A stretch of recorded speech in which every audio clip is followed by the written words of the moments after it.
Sea of Thieves surprise success on PlayStation?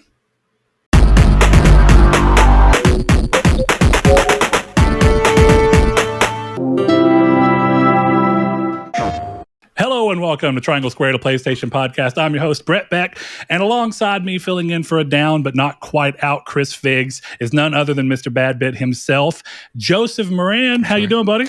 I'm doing fantastic, and I have a feeling that I'm never going to see Chris. We're never going to talk, and the funny thing is, the alliance between our podcasts is so strong.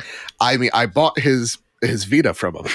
So yes. It's like, it's been an ongoing joke. So, well, Joe, you've joined me before, but for any of our new listeners or those who might need a refresher, why don't you quickly introduce yourself and let the people know where they can usually find you when you're not slumming it with me, you know?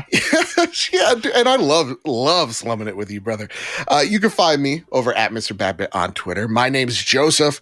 I host the Trophy Room, a PlayStation podcast made by the players for the players, where me and my best friend Kyle talk about the latest, the greatest in all things PlayStation each and every Wednesday night live on youtube.com/PS Trophy Room, and the day after Thursdays on your podcast feeds. And it's funny because I'm gonna be real with you, Brett. This is kind of a trial run for this week's show because for video watchers or listeners out there, I am using my standing desk, so I'm not sitting around. I am standing about, but as ever, Abby is in the back. Please, folks, just remember, she's a puppy. She likes to squeal and bark. Hopefully she learned manners this week, but yeah, no promises. She's been wild today. Yeah, wild. I noticed that you were standing. So that's I figured, I was like, this seems like a new revelation in your side, but that's okay. Yeah. Well, you know what? I'm trying to live a healthier life. You know, it's a step in the right direction, change. Right? And every time I record the Trophy Room, it's like 3 hours of me sitting in this chair. My tailbone's just aching. So like, I want to try something different. So far, I got to be honest, it's giving me some energy, and I like the energy it's exuding. You know. I have thought about it a lot since Chris and I, and at one point, whenever it was Saul and I, you know, we have a table that's in my studio. It just stays up at all times. So at one point I thought, well, if I had a raising desk the only reason I really haven't is this is a table we use for Yu-Gi-Oh! Night when we get together once a week. Oh, fair enough. So it's got a secondary purpose that's useful. But the standing up does seem to have its benefits. I like that too, because sometimes when we're doing a longer podcast, you get that feel of, I could be being a little more active. Yeah. Well, and real talk, like I'm also thinking about changing it up. So like my set for the first time in like 4 years is going to be changed soon because I'm going to get a couch. Like it's going to be, things are going to be looking different. Yeah, I'm making changes. So far, so good. But I like the Yu-Gi-Oh! Nights. That's something that's interesting. That started as a product of COVID, kind of just a, hey, you know what? Like we've kind of drifted apart in one good way once we kind of got to a point where we realized that we could be safe about it. We just started kind of getting together, going out, buying cards, opening them together, playing, and it kind of just broke out into this big thing. And here we are 4 years later, still doing it. It's a great time. That's awesome. It all started as just a way to kind of get our friends group closer, and it's been great. And it's something that we fight to do every single week. We've missed a week or two in 4 years, but that's pretty good. So I guess we're going to get to our first comment. Our boy Savoy Prime, who I know that you're aware of, over on Twitter. Hey, The Last of Us Part 2's number one fan. I know it. Yeah. The most avid. If I remember correctly, Abby is his favorite fictional character. Yeah, favorite. Yeah. He says, you bringing on Joe, you know it's going to be a wild one. So we've got good omens preceding us here. But quickly, I've noticed that, you know, it's been a little while since you've been on and since we've gotten together too much to talk. But I know that you and Kyle swapped over to doing a live version of the show, just because I think that's an interesting way to approach doing a podcast. I don't think it's vastly different than what we do because I don't hyper edit our podcast. I really just cut it together and then let it go out. Same. I don't really believe in hyper cutting out anything I say. I mean, this is a conversational podcast that does carry some of the ums and ahs and oopses that come from that. But I think that's part of the charm of the show. Yeah. So how is swapping to a live adjusted for you? Do you really feel like you actually changed much of what you did? Man, let me tell you something. First off, the live show has helped us tremendously, because for me, first off, it's just a way for us, the audience, to kind of connect pre and post show. So like before we go live, we actually play with the audience of like guess the game. And it's so much fun. So like being able to connect with folks on that level, and also having people correct us or ask questions or just have their input on the show as we're recording it, I thought would be a distraction. It's actually helped significantly. And I think Kyle and I, we have this showman-like quality of us that it's not like it derails the show. We just put it in as like, oh yeah, another like, listener wrote in with this comment. It's helped us dramatically, even just on like a production level, where, I was complaining to Kyle for years, and he's been adamant on he wanted the live show on day 0. I was always the one that was like, I'm nervous. I don't like being live. And it has cut down my editing and production in half. I don't even have to worry about it. I was like, I think the trophy room takes until like 1 a.m. for me to edit and put out there each and every Wednesday night. Now I can go to bed at 11. So it's nice. No, for sure. Just production even on my wise, side, even on my side, it's very, limited editing, but I still have to pull these files in. I have to cut some of the dead noise at the beginning, insert the intro, which we have the audio track here, but that's more for reference. So on the video side, that's really what I do. I edit it as a video, and then I just bounce that down to audio and bounce it down to video and put the audio one up quicker because it happens quicker. And then the video takes a while to render out. Now, before Chris and I started doing this version of the podcast, it was really easy because I just, we would do the podcast when Saul was here and he'd be sitting beside me. We had a camera pulled out wider angle, and I just did the whole thing through OBS. I'd hit record from a little key thing and then do the intro, and it would cut to that scene and do it all. And then when it was done, the video file was done. I didn't have to edit it or anything. I just had to convert it to MP3 and go about my business.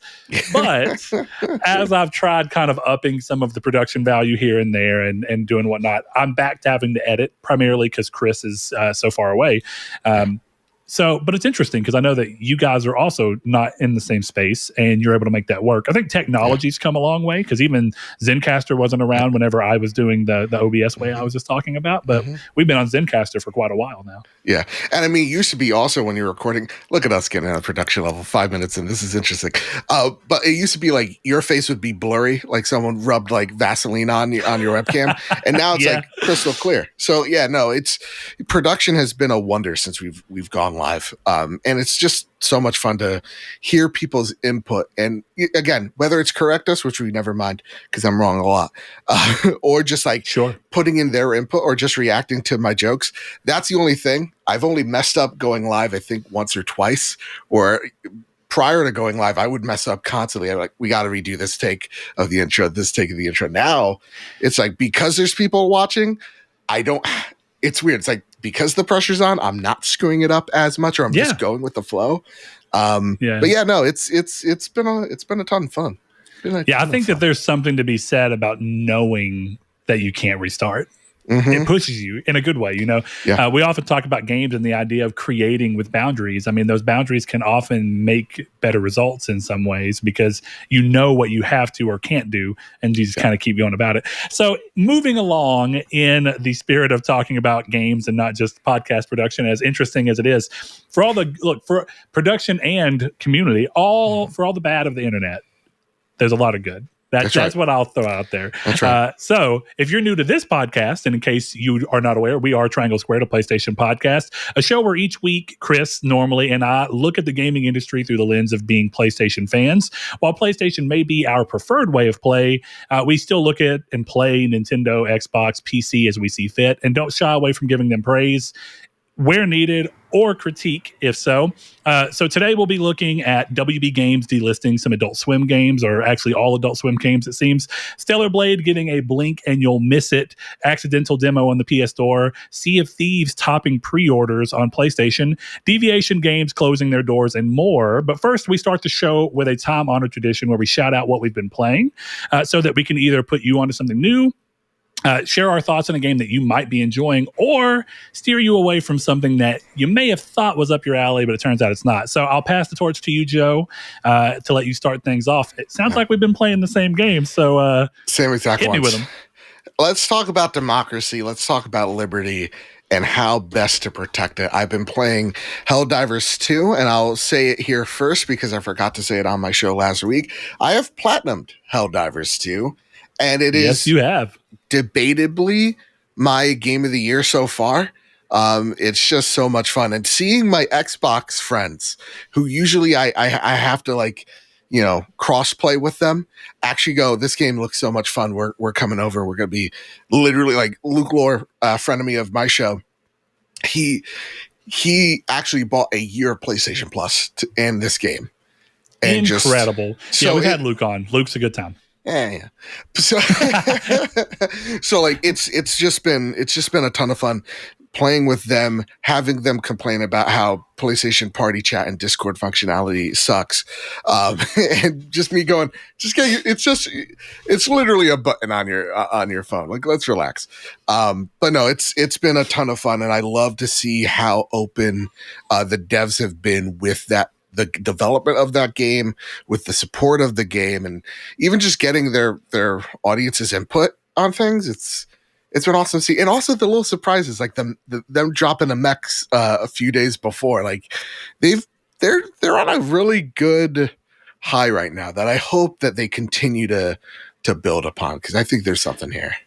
So let me ask you, because I think there's been a conversation kind of happening throughout the show, but also throughout kind of post-show commentation where we've had different people talking about different things. Last week, we talked about how WB were kind of doubling down and leaning even further into free-to-play mobile games as a service, despite Suicide Squad not doing too well. And of course, we had a conversation around Suicide Squad being an unfortunate game where I don't think it was ever inherent that a live service Rocksteady game had to be bad, or a live service WB game had to be bad, or even that the game's bad. But I think it's clear to say that the game is just not.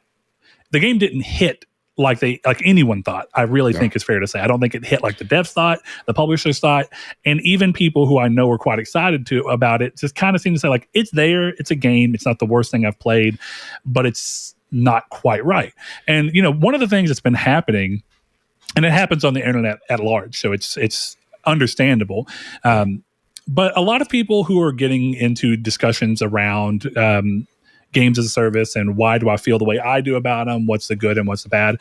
And I think that there's a good split for myself, right? I look at it and say, well, there are objective benefits to games as a service, both at the industry level and for the players. There's objective benefits to single player at the industry level and at the players. I think generally speaking, something that Sean Layden said this week about as we get older, the shift in gaming has changed to where we used to be money poor and time rich. Yeah. And it's now flipped.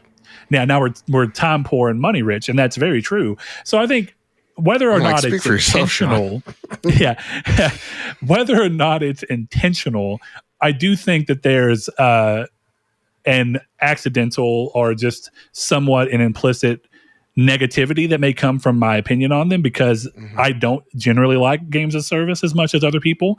But a lot of people have pointed towards Helldivers 2 as an example of me getting really into one. And I think that's true. With me, I know that I can usually only play one games as a service at a time.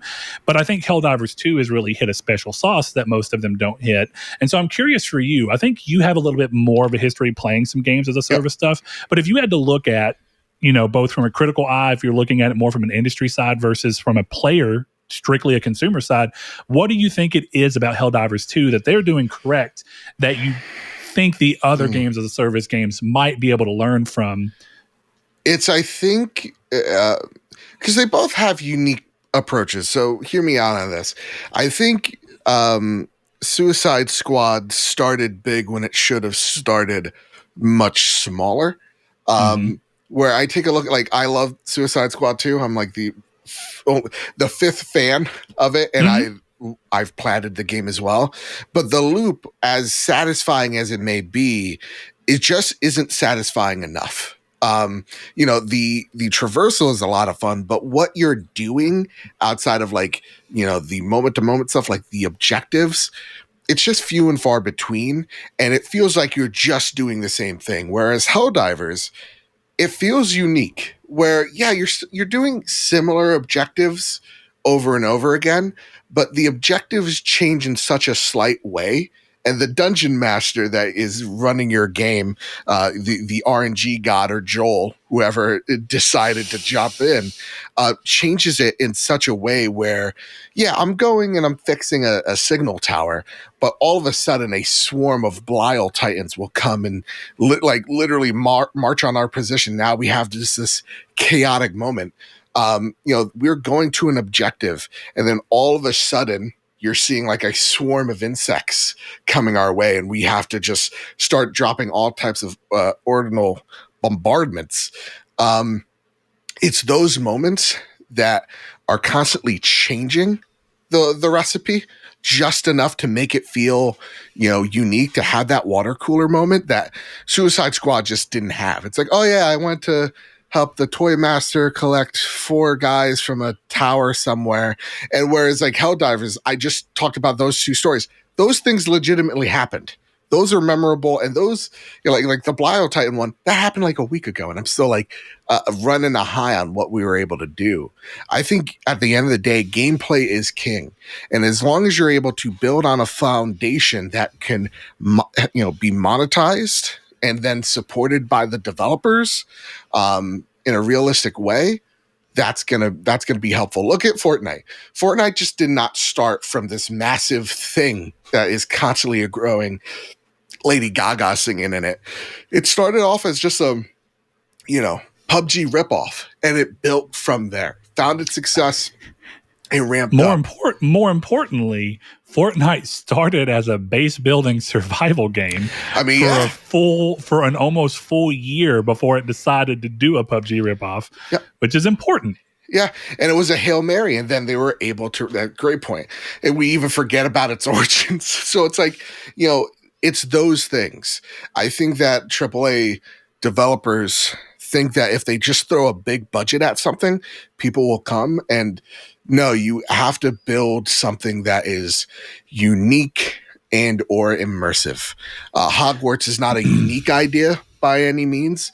The loop is good enough, but the world is immersive, and that's why that thing sells gangbusters. The IP is popular, and you pay respect to its IP, it's going to pay it back in dividends. So that's what I kind of think right now. I think Suicide Squad also did a poor job in its launch because of some story things, but y'all don't even care. You didn't even play it. That may or may not happen in the future. I think they needed to be a little bit more forthcoming on that. Look, I'll tell you, I think I sympathize a lot with people who really enjoyed Suicide Squad, and I can even understand the feeling. Like, would you say it's kind of disappointing to see the game not really perform?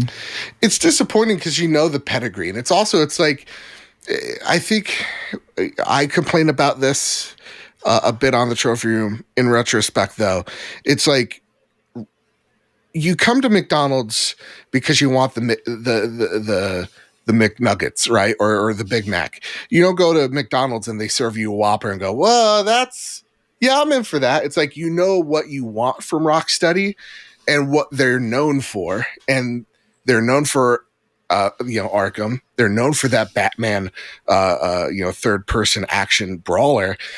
And you get this third person shooter that is just seems like another one. And I think that's the biggest problem that Suicide Squad had, is it didn't justify its existence well enough for the consumers to be down on that idea. So I generally think the developers knew what they had. Yeah, and I think where I usually come from this is a game that kind of shared a similar hype, release, disappointment, potential for maybe coming back around is Anthem. And yes. Dude, I understand where people are when they're like, I really like Suicide Squad, and I'm glad to hear it. Even if I don't see what they're seeing, I know that a lot of people didn't see what I saw in Anthem. And Anthem is one of those games where I got the platinum in Anthem, and I adore that game. Did it have problems? Of course it did. Yeah. It had massive problems, but I still saw the core of what was good about it. And it is frustrating when you see it. It's like, that was one of the few times where games as a service really was getting me, and then it just kind of got pushed away and canceled. And I have a strong sneaking suspicion, even though I hope it doesn't follow the same fate, that Suicide Squad is very likely to follow a similar path. I don't think it's gonna complete its year, to be honest. I think that I don't think so either, and it's massively disappointing to literally everyone involved. I think that much is obvious, but I can understand that need or that feeling of like, oh, this thing has something for me, and it's hard to put your finger on what one games as a service does differently than another. But I think what I really have talked about with Helldivers is a lot of it is based around its inherent design, and that is the fact that when you play Destiny, you go to these same areas and you keep seeing these same enemies in the same spots, and they come out and they do the same stuff, and you learn patterns. It's almost like hyper playing a Soulsborne game until you know where everything's at. Mm-hmm.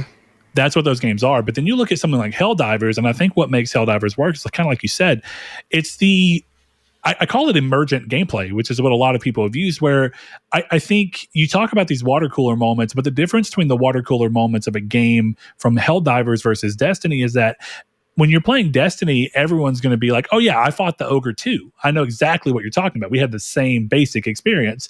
But in Helldivers, everything's so randomized and weird that your water cooler moment is completely different from someone else's, which is completely different from someone else's. Yep. And I think a lot of the other games lack that for the most part because they're built on a more repetitive structure. One of the cool things about Helldivers is that feeling of like, we talked about it not long ago.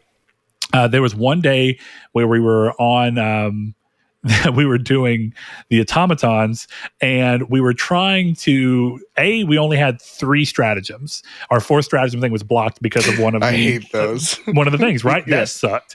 Yeah. And then secondarily, we had a thing going on to where it was stratagem scramble, where you try to call one down, and when you type the code in, you got to look on the left because even though you type the right code in, it'll change what you're about to call down. And if you don't look, you're wasting them.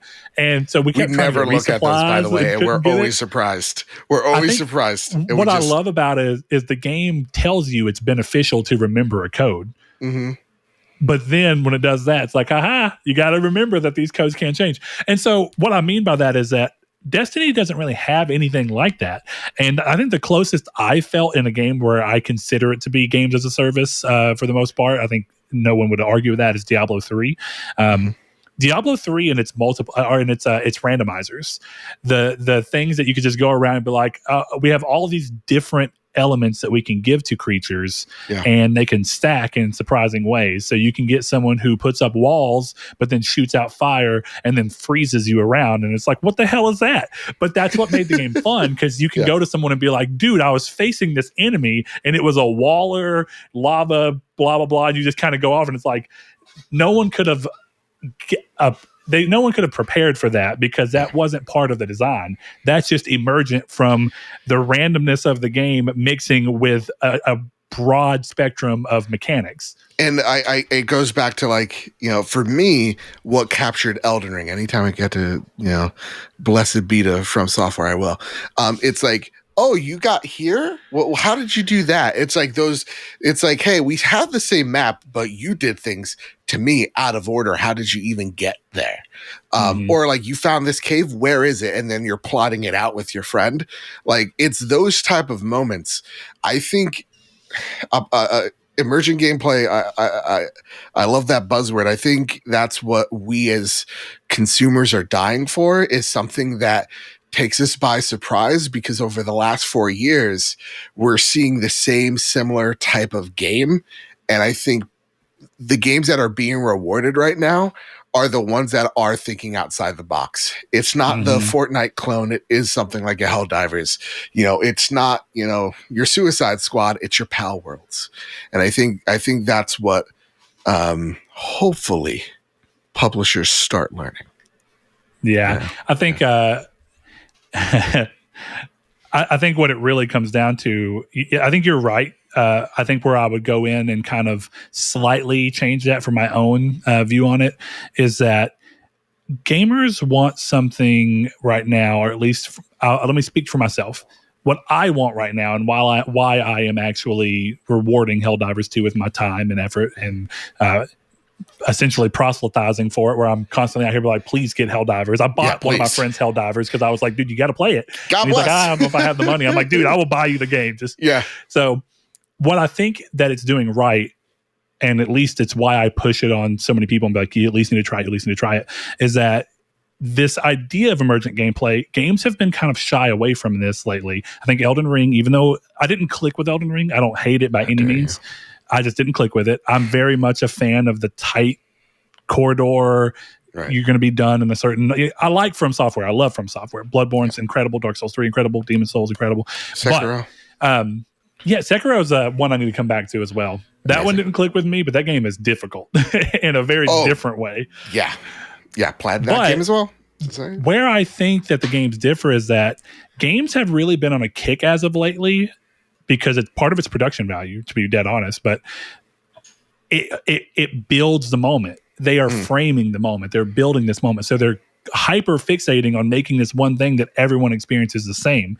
And I think what people want right now is to experience different things from each other, even. Like, yeah, we can all talk about how this one moment Spider-Man 2 is really cool, but after we talk about that moment's kind of over. There. It's gone. It's over. Yeah. It's like, yeah, you can still reminisce on it occasionally, but it's never going to be as cool as having a game that just kind of surprises you. And I think it's why I got so lost into Conan Exiles last year, because it's just a game that throws you into a world and says, here's a bunch of mechanics, do what you want to with them.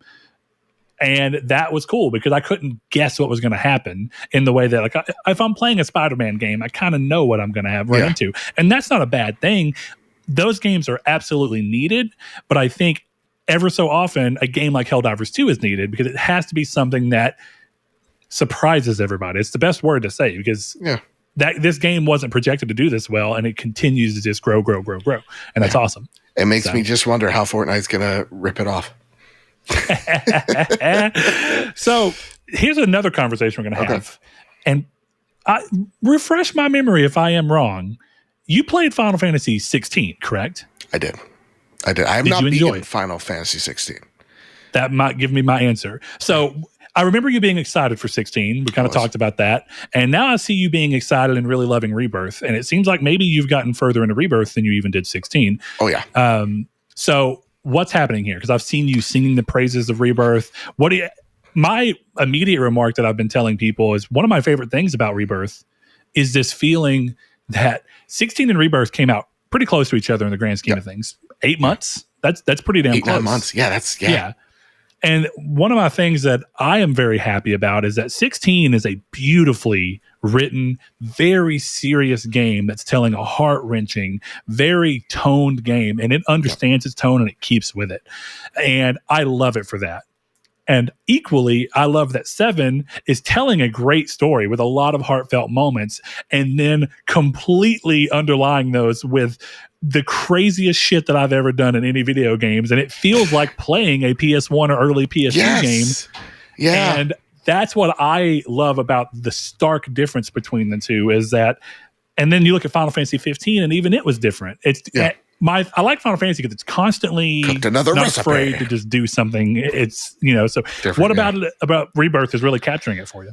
Man, great question. So 16, I absolutely loved. I just forgot what happened that jumped in the way. I think one of the things about 16 that probably took it out for me was that I was, as much as I'm like, I platinumed Elden Ring twice From Software games. I'm always going to except for Armored Core. I'm terrible at that game. But all the medieval ones. And I deem myself a good video game player. Sure. Something about 16's combat. I suck so bad at it.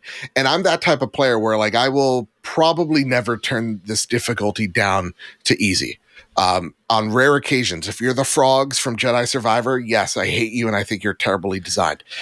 Besides that, I need to play a game on the way that the devs tell me it was made to be played. So normal for me, I was just like, there's something about the tells of the enemy attacks that I wasn't catching because my ADHD was just all over the place by all the sparkles and flares that were going up on screen. So I was just getting lost in it. But at the same exact time, the story it was telling was fantastic. 16 is a game that I will be going back to and restarting. But the other thing that I think kind of nosedived it for me was its level design.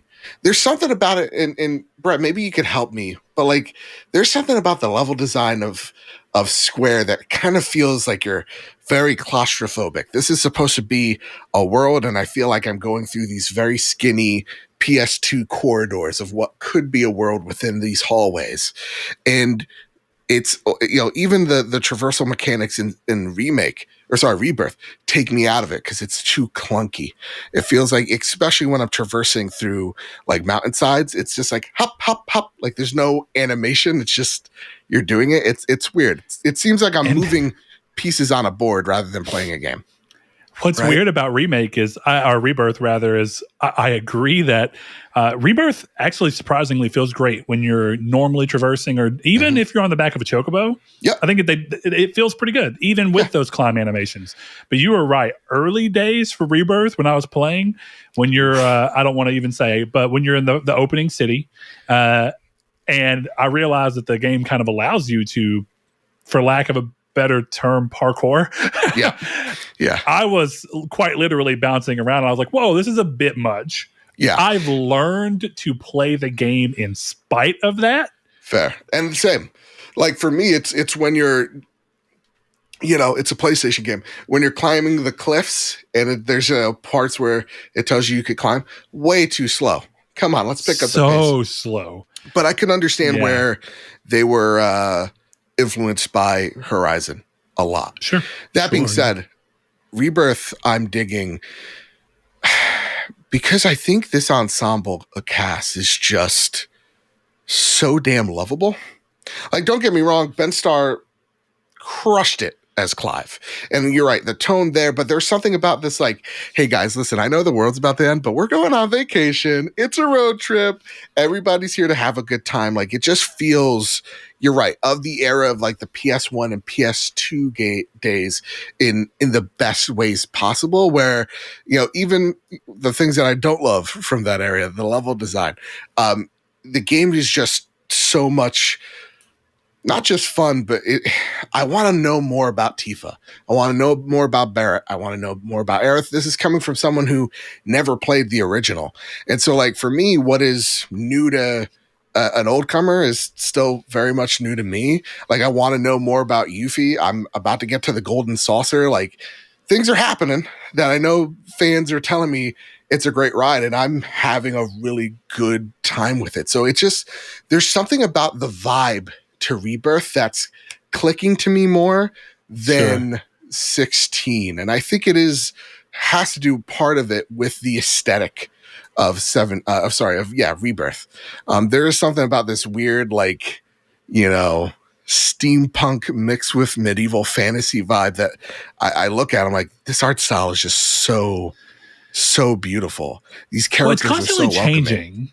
Yeah. Remake's an incredible game. But it is very interesting that this game went this route, because Remake feels like they took the Midgar section and were tonally accurate with it and just expanded out. It still has kind of crazy moments like the Don C and Roche, one of my absolute favorite characters in the whole series. Like, Remake's got a lot of great moments, but it has a far more serious tone than Rebirth even. Yeah. And a lot of that comes from Rebirth not being afraid to, the way I keep describing it, the game makes me think of Kingdom Hearts 1 so much, because it's not afraid to just be whimsical. And it almost feels like every time that you go to a new region, so like, you start in the Grasslands, you go to Junon, you go to Costa del Sol. I think what I love about all of those is it feels like going to a new world in Kingdom Hearts. Everything's different. Everybody dresses different, acts different. The expectations are different. Even the ship has got its moments, and there's a odd passion mixed with a freedom and to allow yourself to just let loose that gives this game some kind of odd charm that is so hard to put your finger on, but it is so damn appealing. To where when if I'm not playing that, it's because I'm playing Helldivers, because Helldivers is incredibly appealing for its own reasons. But when I'm at work, I'm like, dude, I can't wait to play Rebirth again. Like, it's incredible. And Casa de Sol is Kingdom Hearts in a nutshell to me. Like, that's you're totally right. It brings it harkens the feelings of like, Kingdom Hearts 1, Kingdom Hearts 2, where like there's a serious story going on, but you're right, it wears its whimsy on its sleeve. It's like, yo, you know your teammates are Donald and Goofy. Like it's like this one, it's like, you know your friends are a dog and a guy with a machine gun for a hand. Okay. I love it. Yeah, I love it. And I think it's self-aware enough. I think Barrett brings that self-awareness where he's just like, man, this don't make any sense. I'm like, Barrett, you're right. Also, how do you reload? It's like, dude, you are. I say this because now that I realize you've never played the original, Barrett is an incredible character, and I've seen a lot of people. Well, okay, let me back up. A lot is strong. I have seen a select group of people online criticizing how they chose to handle Barrett, both in Remake and now in Rebirth, and I don't see it as a problem. Mm-hmm. So a lot of it has to do with his representation as a black character. I was just gonna say it's because of like his Mr. T-S qualities. Because I think it's like at a surface level you could go, yeah, it's a bit of a problem, but then you go, oh wait, there's more. Like that's clearly a facade to what is a much more deeper and caring and passionate character. If you only knew, you have a part coming up. Oh, yeah. That I am jealous that you get to experience with no knowledge. It is incredible. And I'll tell you, I experienced it at lunch today. Oh, what chapter are you on? I'm on chapter 9. Okay, so I'm getting there. You should be in 7. I'm about to get to, I think, chapter 8. Yeah. So you're coming. And that I love that. I love that because it hit me and I already knew the bit of information that it's playing off of. Okay. But this is where that thing of Remake, a lot of people were like, well, why would they just fit 1/3, if even that, of the original game into Remake? And I think it was the right call because what they do is take some of these moments that were kind of glossed over and meant to be emotionally charged in the first game that don't quite land because you're not given any time to connect. This is like a slightly side tangent, but I've been watching. I just finished the live action Avatar, and I think one of the big problems that it faced is that it tried cramming 20-30 minute episodes into 8 50 to an hour episodes. And the problem is, no matter how hard they tried, I felt like I didn't get enough time to ever feel like, and I don't think it's bad, just to throw that out there. I think it's fine. But I think it kept trying to make me feel things for characters. I'm like, I don't know this character because you've rushed through this because you are condensing something.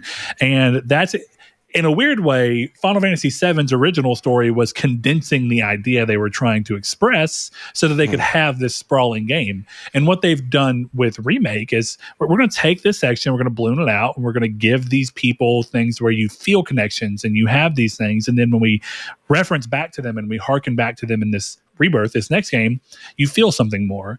And even Rebirth is a long enough, dense enough game that feels enough like a journey that when you start calling back on things from the beginning of the game once more, you have this feeling of like, I have spent a lot of time with these people. I'm reflecting on these people. I've seen them grow. I've seen their arcs. I've seen them change. Even when the game got goofy with it.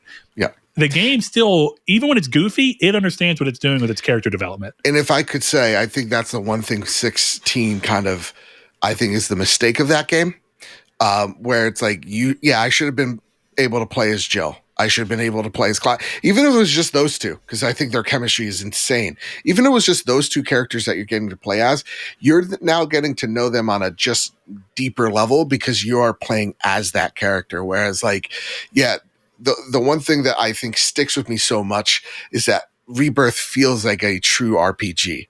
I am constantly switching from character to character.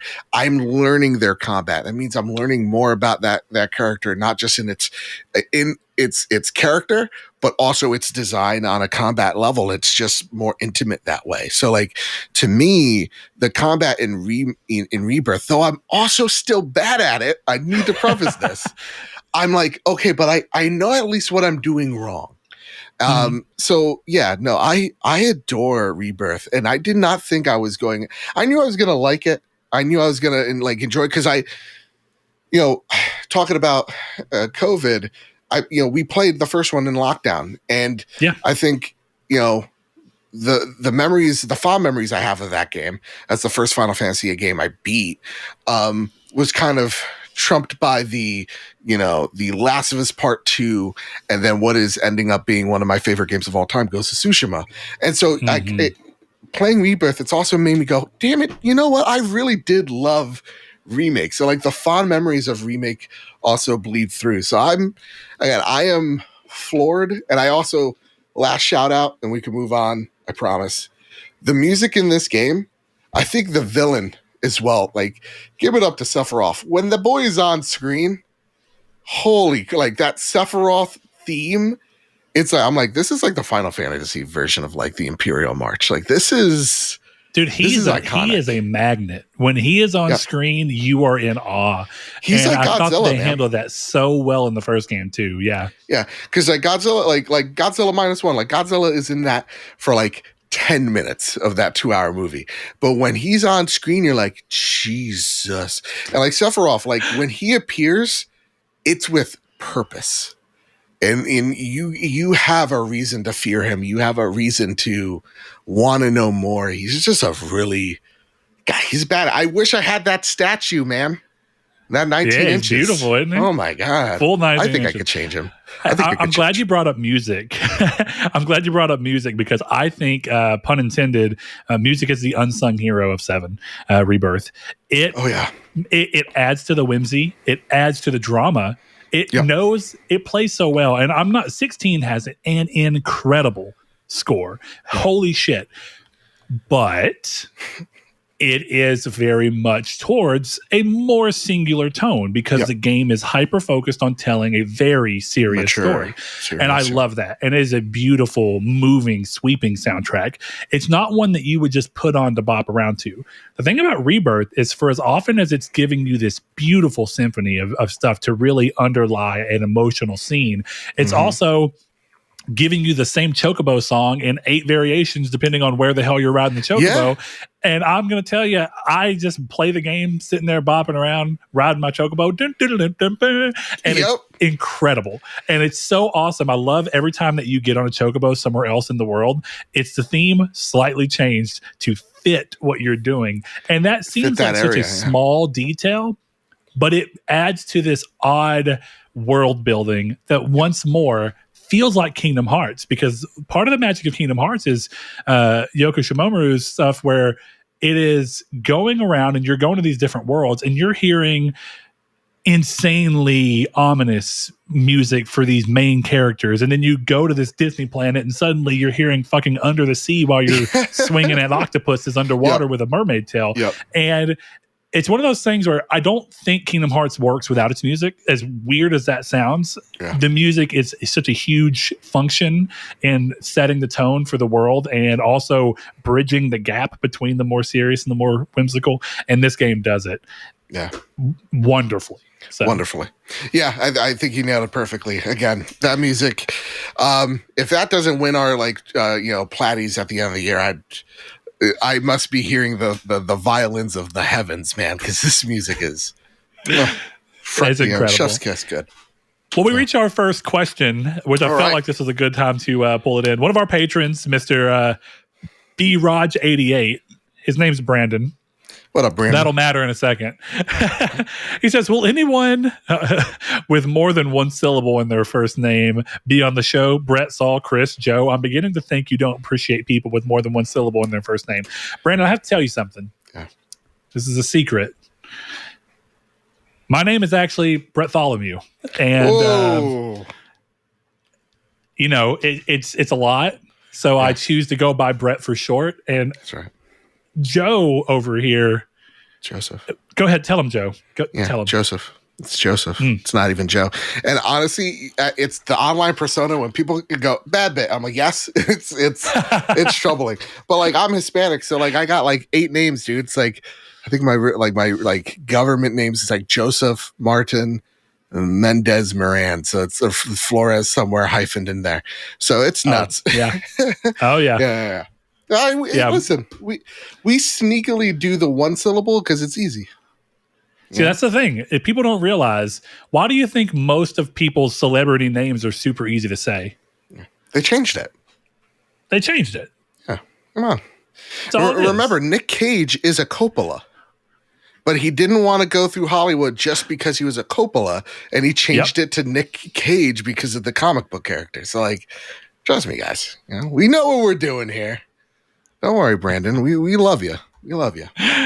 Yeah. No. What is it? I no matter how many actor's syllables. name right now. His was a change as well. Jamie Foxx. Jamie Foxx is not his actual name. So Seth Rogen. There's plenty. Yeah. I mean, God, who played the elusive man in Mass Effect? Why am I blanking on it? Now I'm gonna check it out while you read the next story. That's fine. Yeah, we're gonna get going in. So coming back around to Helldivers for just a second. We won't stay on it much longer than that. Martin Sheen. Don't even worry about it. Martin Sheen. He changed his name because when he was going up in Broadway, his name was Martin Estevez, and they're like, you can't go into Hollywood with a Spanish name. So he changed it to Irish, Martin Sheen. And until Emilio. Yeah, so he's Emilio. He's Emilio Estevez, Senior. So the first piece of news here is actually Helldivers 2 will be receiving its first post-launch Warbond. This game's nearest equivalent to battle passes, bringing along new weapons, armor, and emotes. The cutting-edge Warbond, as it's called, will be available for players starting March 14th. I have a question for you, and it's one that I've been meaning to ask Chris, and I keep forgetting. Please. I think I know the answer of why everyone's comfortable with it, but I think it's really interesting. The battle pass for this game, unlike most games, is not cosmetic. All armors have passives. Weapons that you earn in that you actually need, like the breaker shotgun, which is incredible. If you go to the actual current paid battle pass, there's an incendiary breaker, which is also incredible, depending on what you're doing. And there's pods in there that can cut down the time for whenever you need to reinforce once you've run out of them. So with all that in mind, why do you think that there's not really been much of a fuss about this game having arguably pay to win elements, even though I don't know that I feel strongly enough about it to call them that? I think it's because, and it honestly, if it was any other game, we'd be like, this is pay to win. This is wrong. I think so, yeah. And I think the reason why we give it a pass is just because strictly how easy it is to earn the currency in the game. I just bought the Warbond yesterday without spending a dime.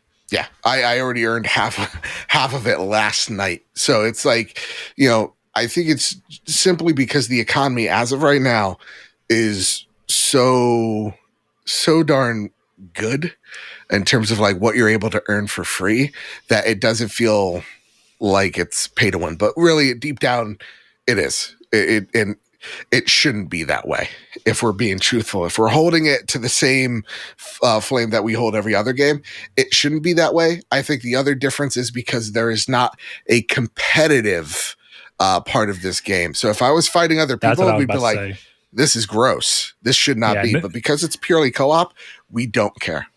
Because then if you match with someone who's already bought that, you're benefiting too. Exactly. In many ways, yeah. So I think it's an interesting conversation to have around that game. I would go say the in-game ecosystem and the in-game currencies are very well balanced. I mean, if you think about it, everything is earned in the game. And if you really, I think it's made to make you want to play the game, because it's like, well, if you want to get super credits for free, you're going to want to push to do areas of interest and side content. Yep. And that's something that's beneficial because that gives you more samples. It gives you more experience for clearing more of the map. And so it's all part of the game's inherent design. You don't have to do it, but you can. I like that quite a bit. So we're going to move on to the next piece of news here. Stellar Blade, the upcoming PlayStation exclusive ARPG from developer Shift Up, is a highly anticipated game on the horizon. And we learned that a demo was intended and still is intended for the game prior to release. Due to some error on PlayStation side, the demo was accidentally published early for about a 20-minute window. In this time, several users were able to download the demo, but after straightening out the error and making the demo no longer available to download, PlayStation went an unprecedented extra mile in updating the game's license so that it would not play for those who were able to download it. Wow. Something that even Konami's PT did not see. Yep. We have a question kind of looped around into this, and I think it's going to be part of the conversation. It comes from Sweet Helldiver Jones over on Twitter, which, if it hasn't been obvious, I've given up on calling Twitter X. I just call it Twitter. It's Twitter, dude. Yeah, it's Twitter. he says, have you been following the reports of PlayStation locking people out of their digital libraries and the reports of PlayStation changing the licensing of the Stellar Blade demo so that it's inoperable? Wild digital future ahead of us, huh? Interesting. So, Joe, I'm gonna give you guest priority here. Yeah. How are you feeling about this? That is a question that I did not. Shout out to Sweet Helldiver Jones, because it's something I didn't even think of until you asked. A company being able to lock you out of something, even if it was a mistake, but being able to lock down something you downloaded is a crazy thought. The appeal of the digital future, while it being imminent and it's a certainty at this point, it's making me less and less comfortable about buying my games digital. Seeing how many games are just straight up pulled, like we're going to be talking about in a minute. Seeing, content like this being ripped away. I mean, PT being unable to, be downloadable. You talk about Nintendo suing the shit out of emulators.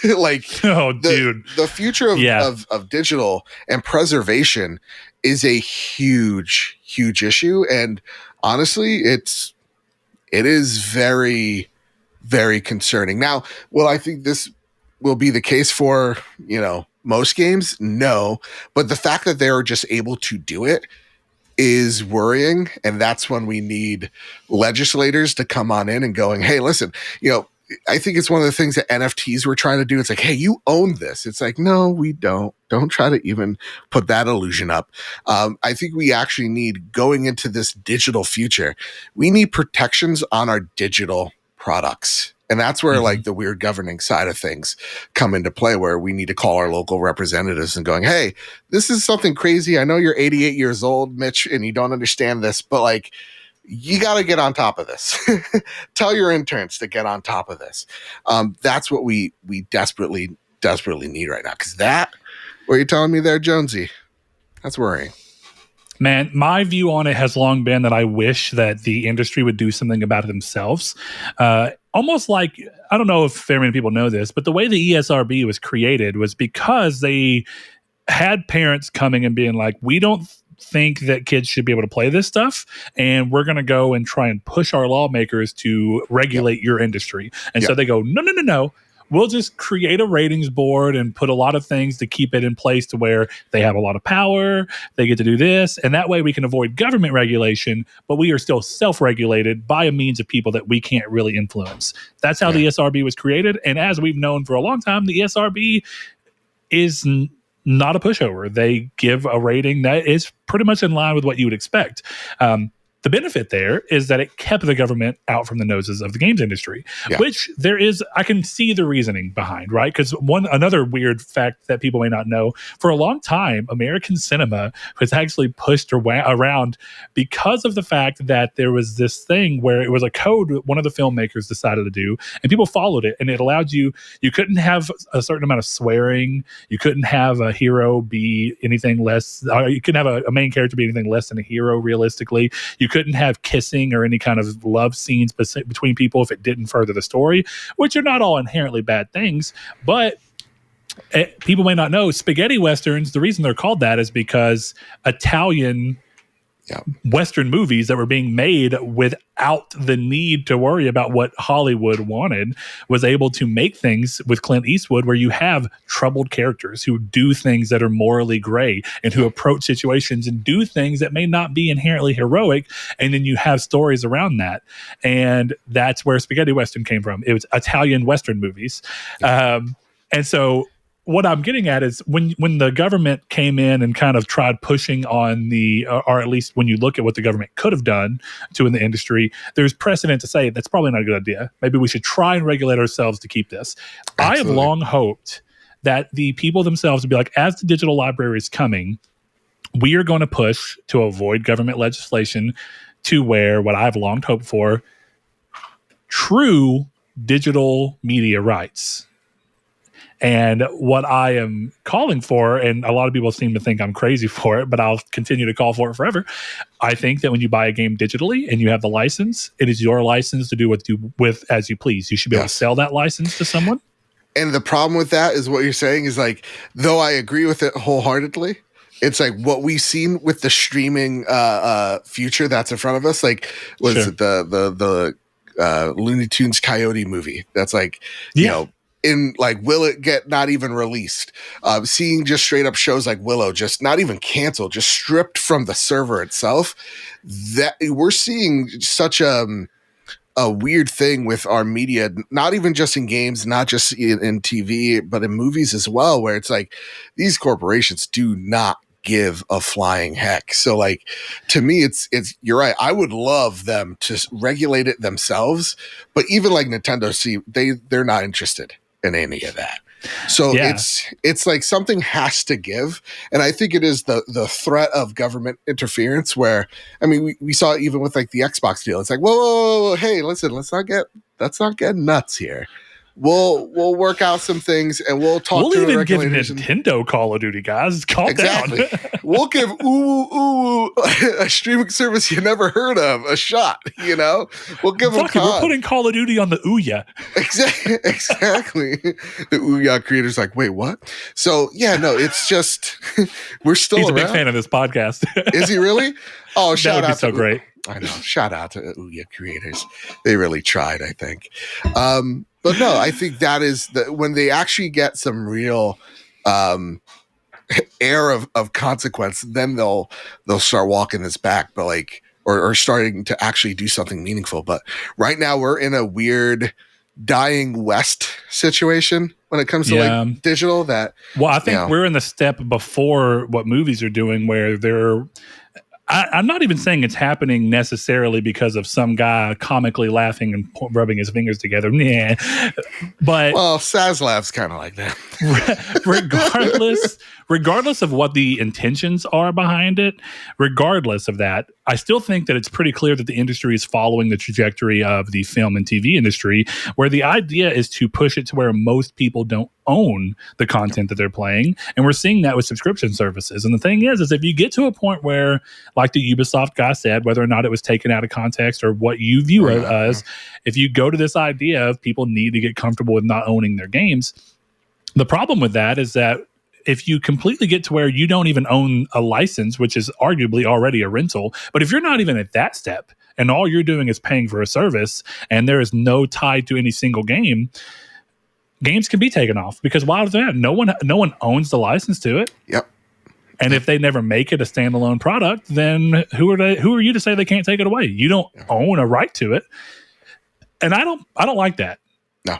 Personally speaking, that's why if I like a game enough, even if I get a game on a subscription service, if I like it a lot, I buy it. And I'm actually glad that years and years ago, Sony had a problem where if you got a game from PS Plus, but you wanted to buy it, you just couldn't.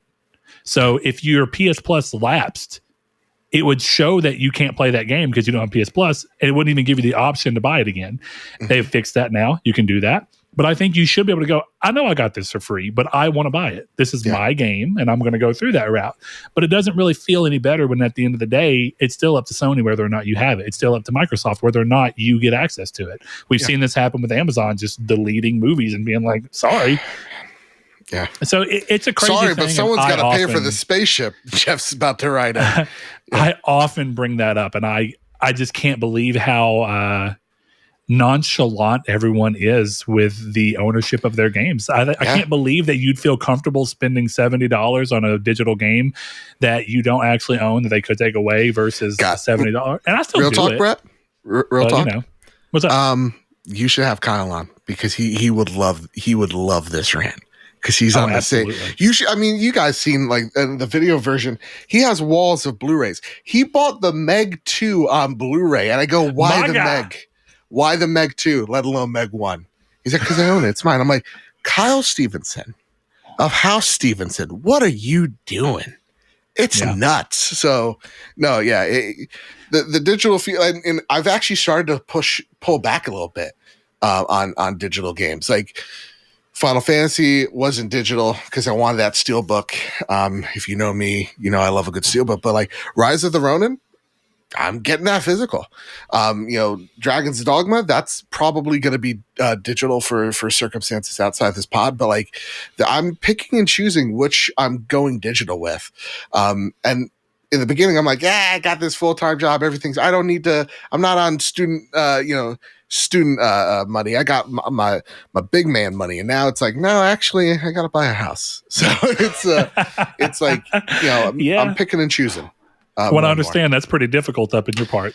Let me tell you, North Carolina looks beautiful. Hell, Arkansas, maybe I'll join you guys down there. Chris is like hard thinking about coming down here. Where's he from? He's in Connecticut. Oh God! Oh yeah, right. Yeah, he is. God, what a boring state. It's literally just around.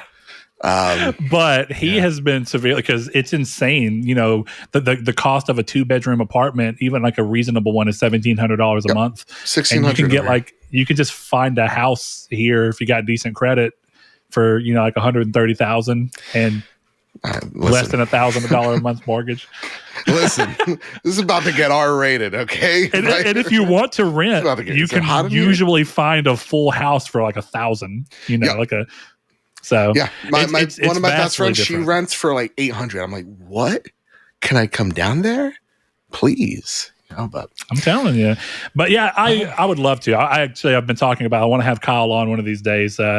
Somehow, some way, or maybe have Chris go on to your show, or me. You know what it is, dude? We'll figure it out. You know what it is? He's just become too big for us. Like he's hitting stardom right now. He's on the precipice with 6-0 Indie, and so like he doesn't even have enough time. I leave him lists of texts, and he's just like, okay, I'm like, oh wow, a little bit of star power, okay. All right, you get to open up for packs. Yeah, this guy. Gotta love him. I just gotta appreciate the time I have with him because he knows he's better than me. Yeah, maybe we'll eventually see a big change, but until I can literally tell my Kyle, friend, I hope, because he needs to get humbled. Very quickly, yeah. All right, we're going to move on to the next piece of news here, and actually, I guess we're going to keep on. Well, I'm going to leave it for a second. Okay. Apparently, I put these questions out of order. I'm not exactly sure what I did. Hey, listen, they don't know that. This is perfect. Yeah, that's okay. Oh no, I see what you did. You put a paragraph in and. I didn't put a space. That's all it was. We'll quickly jump onto this one because while we're already talking about this idea of games preservation, in an era where games preservation is a hot topic of discussion, as we've been talking, one we often touch on in the show, Warner Brothers Discovery is making a bold move in pushing to shutter their Adult Swim games publishing label and delisting the titles from digital storefronts. So news is currently scarce around exactly how this will impact some 18 games that are currently still available on storefronts. But from what developers who are willing to talk have said, the games are being, quote, retired within the next 60 days, which is pretty short notice, when they will be removed. These devs say that they have asked that the titles of which they still own the game and IP rights to be transferred to them so that their digital storefront pages, complete with reviews, downloads, and in the case of something like Steam, a community page, not be removed, but were denied due to, quote, logistical and resource constraints. So we know that Warner Brothers Discovery has just, once that merger happened, they have been slicing and dicing, doing whatever they can. Apparently, this move is happening on a shoestring budget, and they don't have enough people because they won't pay enough people in order to actually have these happen. According to the developers involved, it's a very simple process to transfer the page to their ownership. Apparently, you click a link and click 3 different things and then send it along. It's probably a little more than that, but it's pretty minimal, and they're not getting that treatment. This sucks because one of my favorite games in general is an Adult Swim Games published game, and it is Death's Gambit, and it is an incredible fucking game. Okay. Joe, if you've not played Death's Gambit, I've heard of it. It is the best side scroller Souls-like that there is, in my opinion. Oh, Souls-like. Well then, yeah, by far. Yeah. It is more like you took Bloodborne, Dark Souls, Demon Souls, any of those, and just put them side scroller.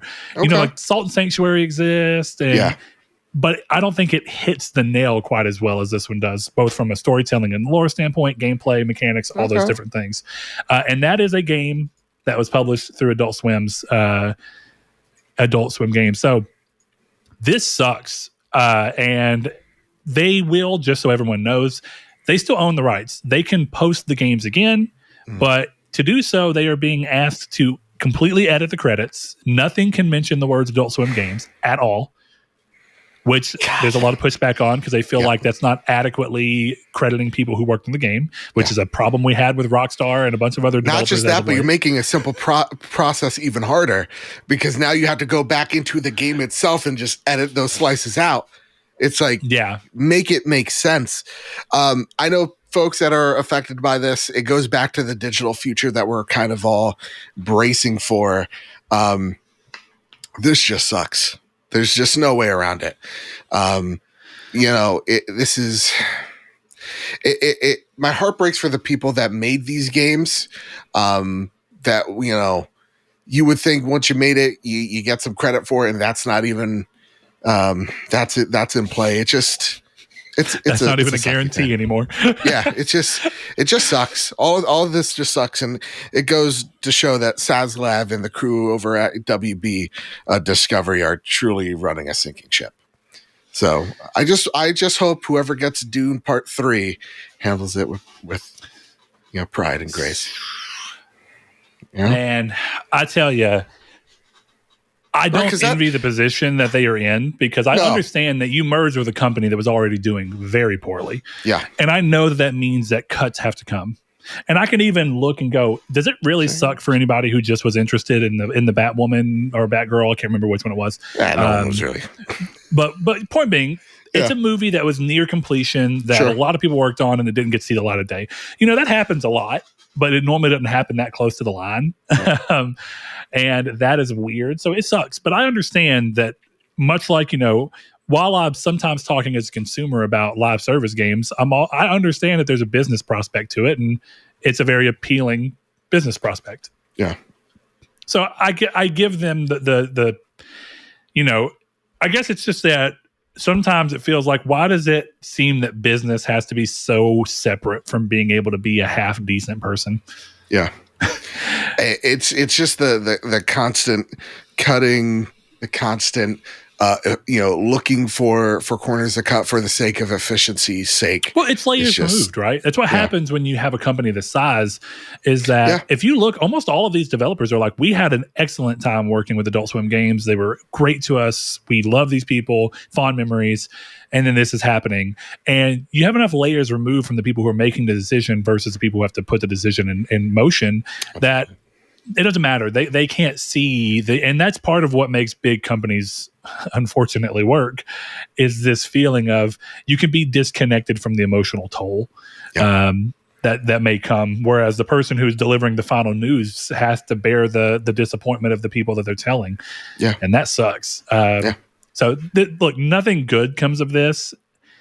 Do I hope that the rest of WB can manage to hold on to what is clearly something shedding a lot of layers? I mean, right now between WB and Embracer, there's a lot of cutting and dicing and slicing going on. Yeah, really, WB Discovery at this point is the Embracer of media. It just, man, if we could just start shrinking these companies down again, splitting them into something that is, smaller than what they once were, because they're just becoming so giant, and the search for growth and screen time and mind share is becoming less and less, so that we see moves like this where you're right. It's like 8 companies removed from what's actually going on in your little sector right now. It's just, I don't know, man. It's just heartbreaking. See, that's the fear when we were having all these big conversations. And of course, everyone got so tired of talking about Activision, Blizzard, and of course, with good reason.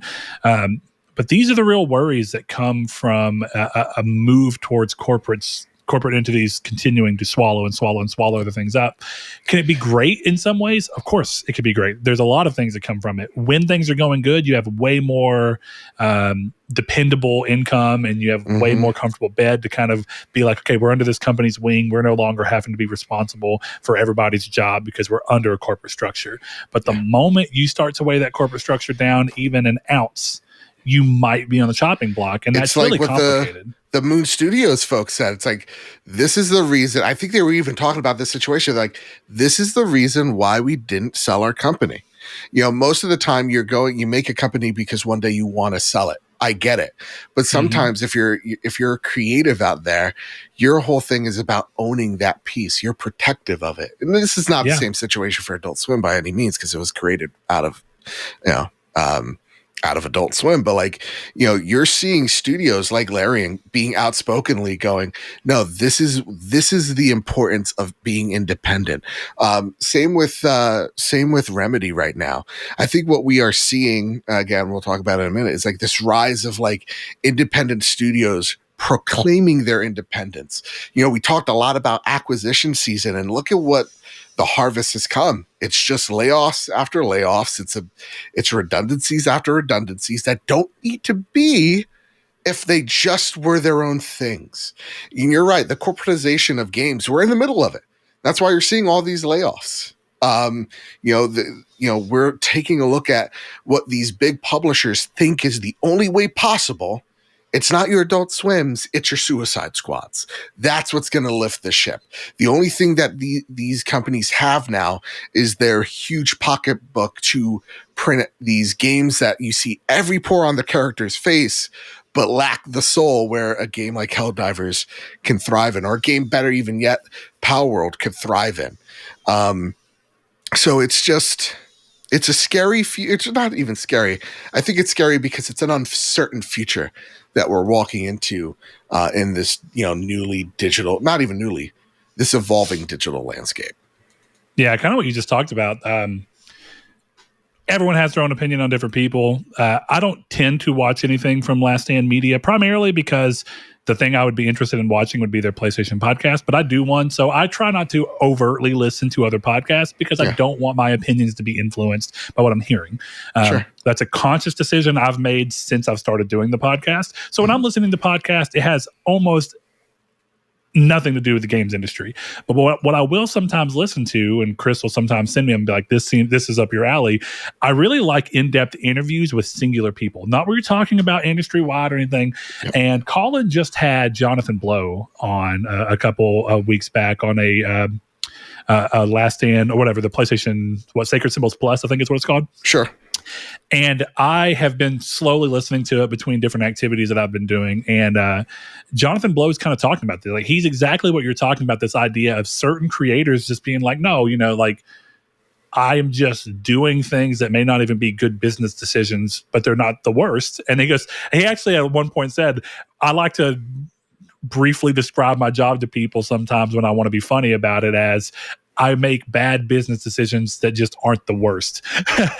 And, because he's talking about a lot of things that are pretty interesting. Like, why did he choose to, after The Witness, instead of continuing to build a game on the same engine that he already built in-house for that game, he scrapped it, started working on a new coding language, a new programming language, and building an engine around it for the next game, which was supposed to be small, but is now blowing up to be a huge game. And it's great hearing him because you can just tell that he's like, but it's what I wanted to do. And I have this much in the bank account. And as long as I have it, I can do what I want. And and hopefully the next game comes out and we get to continue that cycle. Yeah. And you can tell by hearing him talk, he's just someone who enjoys the video game medium, but he also wants most of what's happening in the video game medium to mean something.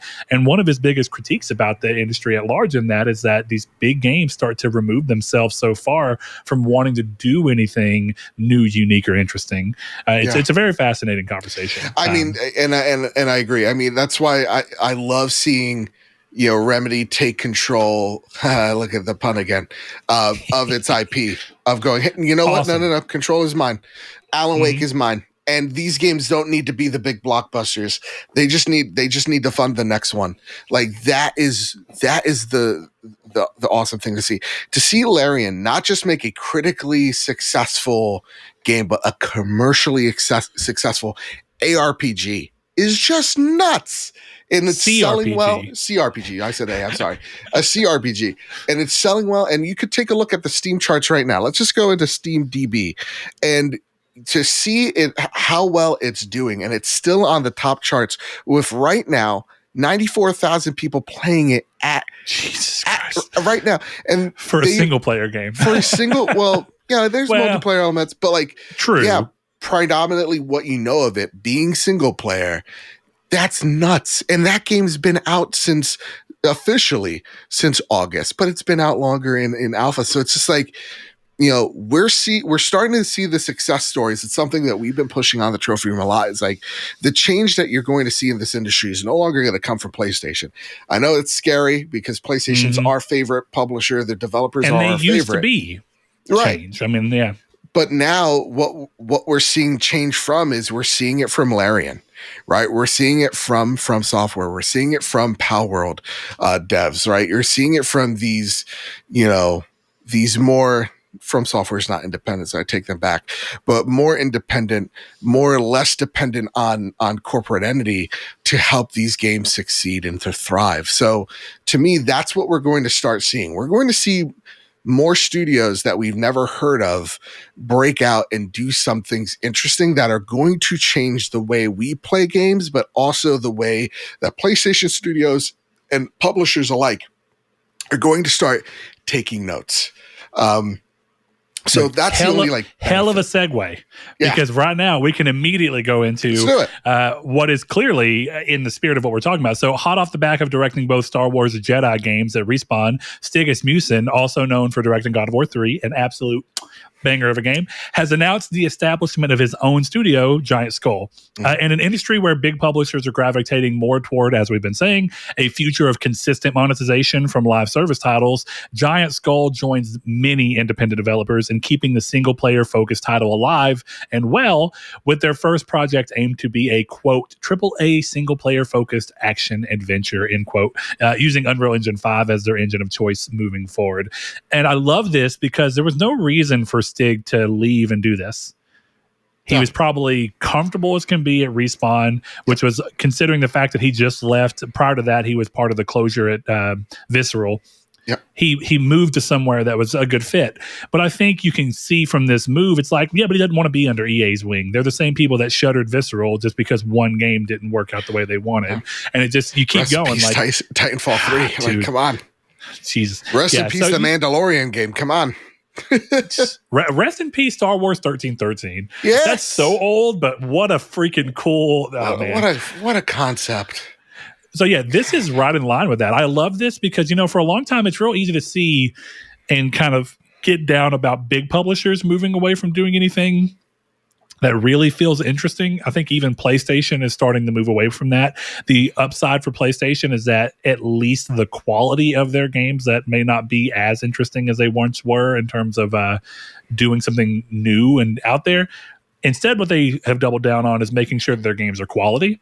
Yep. And that is something in and of itself. There's value in that. So I don't really I don't bemoan PlayStation doing that, but I like to see that in an industry where everything at its big max corporatization level is going towards this is where the obvious money is, and it's less even if the game's bad, if you can catch a few whales, you can make enough money to keep yourself going and kind of go on. I'm glad to see that some of these people who have been in the industry for almost the entire time that I've been enjoying video games kind of break out and go, but we still want to make these types of games. Yeah. This is awesome to see. I think there was also another studio that sprouted up from Bungie, Microsoft devs as well. Even to see the Rockstar gang go out there and make a different game and a different company because that's what they want to make. It's so we're seeing the one thing is of weeks of closures and risk-averse moves that there are still people placing bets on creators is awesome to see. And I hope that continues. Stig is an incredible talent. And I get it. Like a lot of these are buzzwords so that like it gets more investors looking and go, oh, Unreal 5. Oh, from the creator of, like, that's going to get some eyes and ears on it. But Sure. more than that, it's awesome to see that, like, yeah, no, we're ex-EA devs and, BioWare, we're going to do our own thing. Like, excellent. When it comes to Stig, yeah, he had a comfortable, cushy job at Respawn, but you can even see a company like Respawn still getting hit with layoffs just because they got to hit an 8% note on their quarterly. So, like, to me, it's good to see that good folks making hopefully good products win the day. And this is what I continue to talk about. This is the future of what the industry is going to look like. EA, Ubisoft, PlayStation, Microsoft, what they're going to have to adapt to and what they're going to have to change into, I get is a scary proposition. But what we're seeing right now is that everybody is hitting their ceilings with these games, and they need to start looking outward. They need to start looking also inward of, like, what do we do to keep up with games that are starting to be on our level, both in looks and in design, that are for a fraction of the cost. How do we keep up with that? An ever-growing market, an ever-flooded one. So I gotta give Chris a little bit of a shout out, because whenever a lot of the stuff was going around and we were talking about the fears of all these different studios that we love being sucked up, and now we're seeing a lot of them be bled dry or closed, or in the case of a few of them, thankfully, like we talked about last week with Toys for Bob breaking off and going independent, which is awesome. And having a Saber Interactive break off and go independent, separate. And well before that, when we saw IO Interactive break off from Square Enix, which is good because they otherwise probably would have been sold to Embracer, and who knows what would have happened. So you look at it like that. Chris's thing, as he said, whenever I was kind of I was a little bit lost in the negativity for that episode for a bit, and he was like, the fix for this is all the new studios. He's like, just because all the studios that are around that you've loved for a long time get bought doesn't mean that new studios won't come up that aren't bought, and they'll start doing things, and you may love what they're doing. And I knew at the time when he said it that that's clearly right. And it's the right way to look at it. But, I'm sure he feels, or at least he should, Chris, you tend to listen to these things, feel validated that you were correct. And we all knew that. It was just, it's just, it's sad to see something like, a very apt example of, like, BioWare. We used to know BioWare. We loved BioWare. And now it's like, where are y'all? Right. Yeah. But we fail to realize, as we're looking back, Larian. All right. Like, we think about, what was, or what could have been a Mando game, and we forget, oh, right, no, we got an Alan Wake 2, right? Like, we're starting to see these studios that have pedigrees. I'm going to shout out Remedy, that have weathered all sorts of storms throughout these decades of existing and still making some of the best games ever. So you're right. I've been lost in the sauce as well, because it's easy to look at the numbers. It looks at the people affected and get sad with them. As a selfish gamer, though, you could take a look at this industry and just how a lot of industries are. The top companies have overhired. They shed that weight, and those folks then go off into the medium-sized companies, into the small startups, and start making something out of nothing. So, it is sad, because nothing lasts forever, from what I've been told. I'm never going to die putting my brain in a robot. But, the companies that we once loved kind of fade away. But the new ones that come up, look at one time, From Software used to just make shitty shovelware games, and now look at where they are. So, companies change. And I think that's something we got to, Yeah. And I think if we're being real, I mean, I think I would imagine that you can at least empathize a little bit with this, being that you are doing a podcast as well. I think sometimes doing a podcast, you see some, and definitely because a lot of what we talk about comes from different news outlets, and they have their own tinge of things. So I think it is a little easy to get caught in the negativity of things. But, a lot of people have been commenting on my discussions around, as I talked about earlier, live service games. And I do think it's fair. Like, whenever if someone reaches out and has something to say, I'll have a good faith discussion with them about my concerns and even where I might be wrong and where they have different information for me. But I think if I was going to really dig down deep and know part of what's happening there, if we're just being real, is that as I continue to do this podcast and as the industry has changed a lot just in the 7 years or so since we've started this podcast, I think that there's a part of me deep down that's worried that gaming is changing so much that I don't necessarily see a spot for me in its future, because I have a very specific type of game that I enjoy.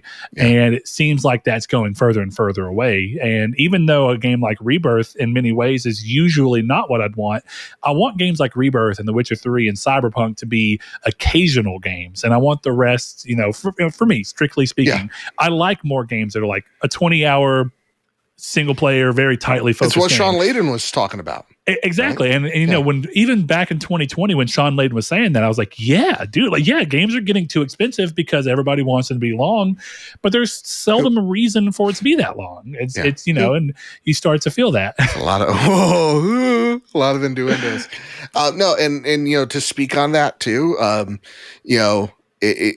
we've echoed this in the past. Not every game needs to be an 80-hour Elden Ring, though those 80-hour Elden Rings, that's a tongue twister. I only should say that 8 times fast, are appreciated. I think there is a call for, again, as we get quote unquote money rich. Okay, Sean, but and time poor. Sean, I'll give you my routing account. We're going to pay off these student loans and then I'll be money rich. There's so much truth to that, where it's I've kind of echoed of hey, listen, PlayStation Studios, take a look at what Ghost of Tsushima did. Take a look at Helldivers, these smaller-esque experiences, or for the sake of Ghost, it's that game cost so much less than a Last of Us Part 2. Sure. Start looking at the Miles Morales, and rumors are, if you take a look at the Insomniac leaks, we might be getting something that is, here's a long game, here's a short game, here's a long game, here's a short game. But honestly, I think is excellent. That's a really smart idea. Normalize the 15-hour game. And that should be the mark. It's kind of like in a way, it's like a big game with a lot of big changes, and then a small game where we can reuse a lot of assets and be smart with what we're doing, and then we go again with a game that changes things in a big way. I think it's kind of the cure for this, every single game being a 7-year project. For example, I just want to say we have started officially now the Sean Layden Student Relief Fund. So if you would like, yes, we have that. Yeah, so I want to become money rich, time poor. With Sean Layden's help and your donations, patreon.com/PSReview, you can make this happen. No, going forward on that way of thinking, I think is the best way forward. As I think companies do have to, and it's the hard conversation to go, hey, listen, and I think the Grounded 2 doc echoed this. It's we're addicted to being late. It's I think you're also addicted on focusing on the wrong things, rope physics. That's cute and all, but I'm using that for 10 minutes of the game, right? Rope, I don't need to see a loop-de-loop and pull, and my shoes are looking good in terms of the hose physics of what I'm tossing over the ledge to climb over. Maybe it's just it's just a rope with some basic physics. We don't need to see every pour, and I get it. I get it. We love those awesome cinematic moments, but sometimes it could just be a Returnal, and it's about the goddamn gameplay, right? It could be a Ghost of Tsushima where that game is really fantastic. It's tight in a way it wants. Its vision is so coherent and clear that you take a look at The Last of Us Part 2, and one of the biggest criticisms of that game is man, there are sections that run its course. And so I do think that there needs to be, not just at PlayStation Studios, but a whole lot of them, where it's hey, we need to have a balance between creative ambition and what is actually realistic. I think what we were talking a little bit before is hey, actually, maybe if we put some boundaries on these guys in smart ways, maybe we can get something that is beautiful and artistic and all that, while at the same exact time making fiscal sense. Because what doesn't make fiscal sense is a Spider-Man 2 that costs over $300 million. We've long had this. We've been circling back around that, and that as much as everyone enjoyed Spider-Man 2, fantastic game, great, fantastic. Yeah, one of my favorite. Did it my favorite superhero game. Did it do a bunch of new things? Not necessarily. Does it still have problems with side content that the first game had? Sure. But it's a good game. But the immediate thing you see is no matter how many words or cool descriptions or detail you throw at me, I do not see a $100 million difference between Spider-Man 1 and Spider-Man 2. I just don't. And that means that you have to start asking, where the hell did that money go? And what is it? And if it's that much money to see this little of a gain, and I'm not even saying Spider-Man 2 is a beautiful game. Beautiful. It is. But if it takes that much money to see that little of a gain, it's just not worth it. At the end of the day, it's not. Yeah, I mean, and it's easy for us to say it, right? Because we don't see the pipeline and the things that are on the whiteboards. Of course. But like, of course, you know, there obviously there's some things like below the hood that are very superb. Like being able to traverse as fast as you can through New York City is goddamn impressive. But yeah, there needs to be some type of this game is fine and all, but like we don't need to see every single thread of Aloy's outfit. Like I think there needs to be something with these games where there is a little bit of the COO coming in here and going, or the bean counter guy coming in with his little, his little calculator and going, okay, guys, listen, he's this got is an great abacus. and all. Yeah, an abacus. That's what I wanted to say. Yeah, goddamn. So like, with his little abacus, toss the beans around, and he's like, this isn't adding up. We need to tighten our budgets here, and here. I think that's what it has been happening at PlayStation Studios, and I do think that the shift of what they thought was going to be their live service has shifted dramatically. So, again, we're going to see these big, massive games for PlayStation. We're still going to love them. I want to preface this. It's not like I hate every single PlayStation game. They end up being on my Game of the Year lists, or just end up being my Game of the Year because I love them so much. But I think PlayStation has built up this reputation of what you could expect that is going to start being untenable for them on a fiscal level. And they need to start readjusting their audience expectations of what is a PlayStation game.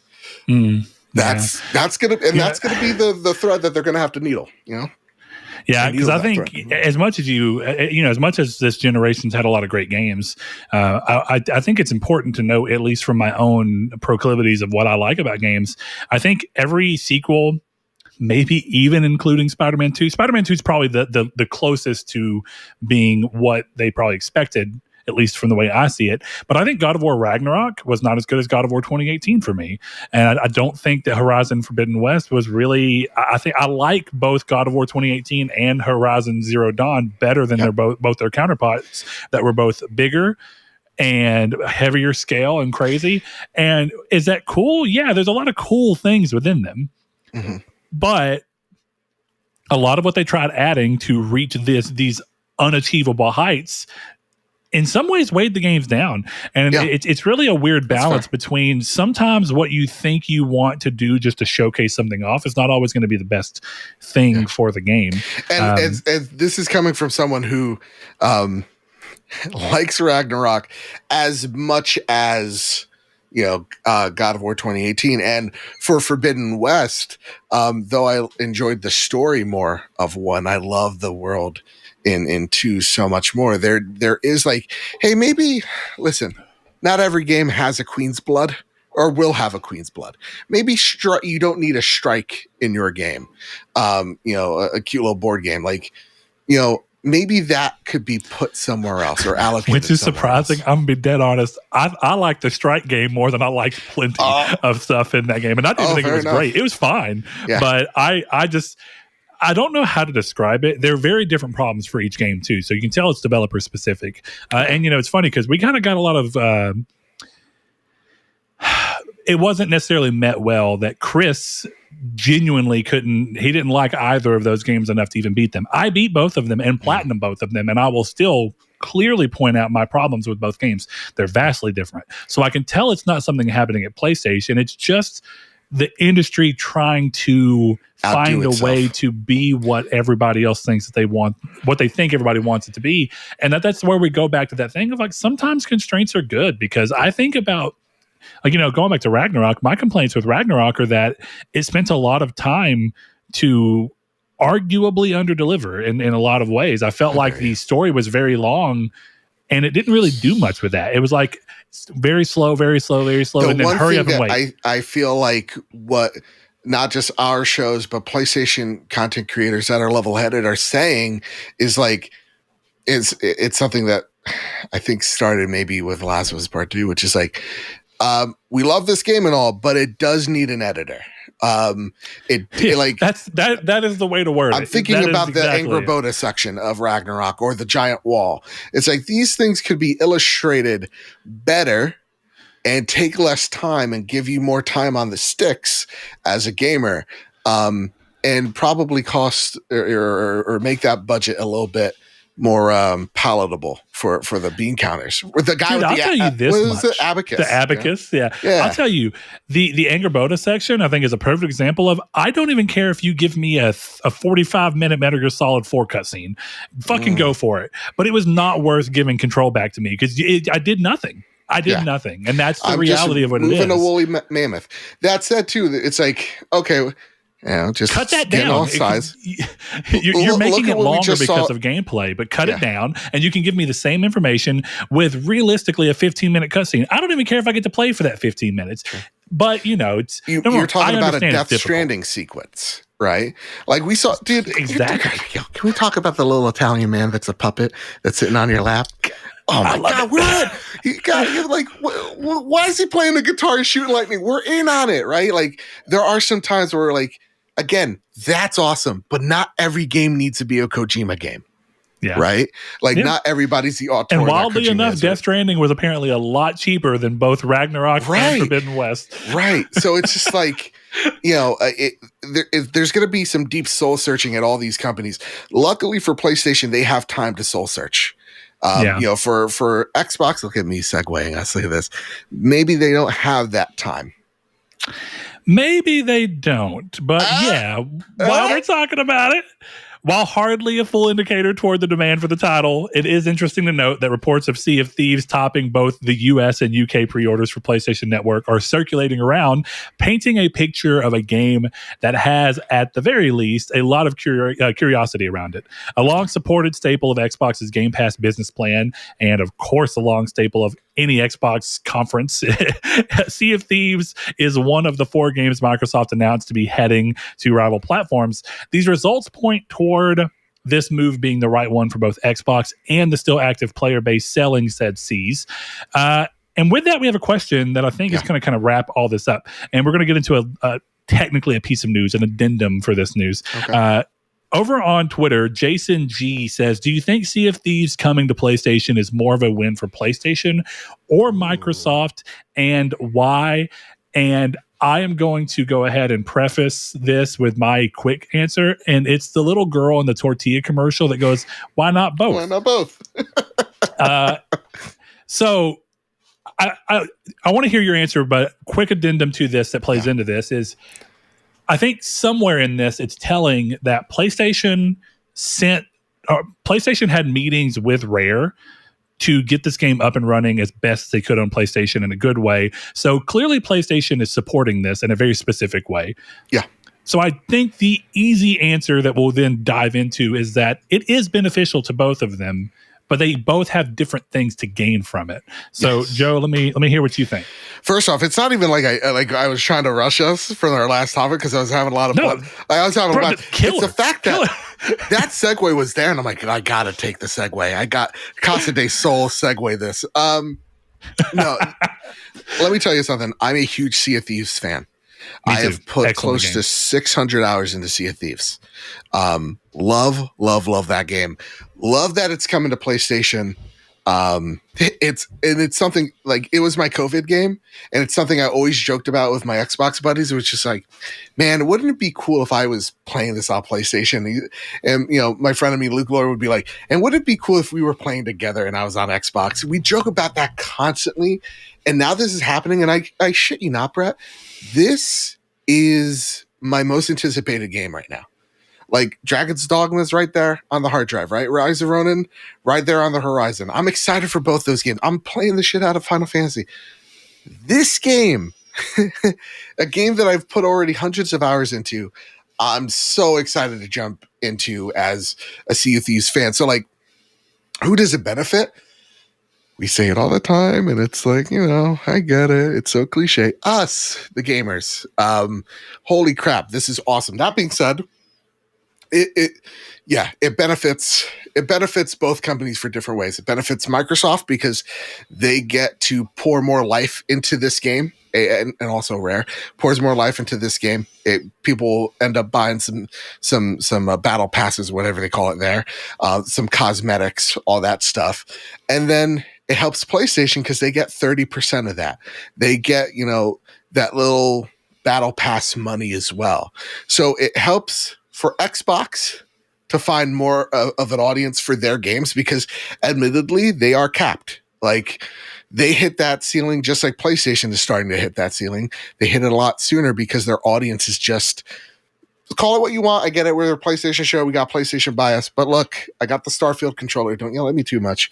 And look, I got the Starfield lanyard. All right. You should look at this desk. It's a goddamn mess. What I'm trying to get at here is, you know, Xbox hit their ceiling because their console ecosystem is a heck of a lot smaller than Nintendo or PlayStation. So they're going to start pivoting to have their games being more of a timed exclusive, or for their older games to appear on these platforms so that it breathes new life into these titles, into these games, and more awareness for them as a brand, because it's just not there. And if you're PlayStation, you're letting this happen because it's kind of like for one, I bet it's kind of them having the shit-eating grin on right now. It's like, we're giving you so much guff, so much trash about this ABK deal. We knew exactly what this would lead to. It's this right here. And we get to benefit from doing nothing. We still get Call of Duty. Now we get, you know, are starting to get the trickling of more games from our competitor. Awesome. And maybe it's not that existential crisis we thought was going to be, of like, oh my God, Call of Duty's ripped away from PlayStation. Now it's this realization of, no, the real threat comes from inside the house, where it's like, these games' budgets are getting so much bigger that both companies are looking at outside ecosystems to help pay for these games. Look, at Sea of Thieves on PlayStation is going to do great. I don't know if it'll do as good of a launch as it originally did on Xbox One, but what does Xbox get to do? Put that money for people who pay for this game, put that money in their pocket to pay for Everwild or whatever else game. Same with what PlayStation does with PC, right? They port these games a year or two afterwards onto PC, and it helps the development cost of that game.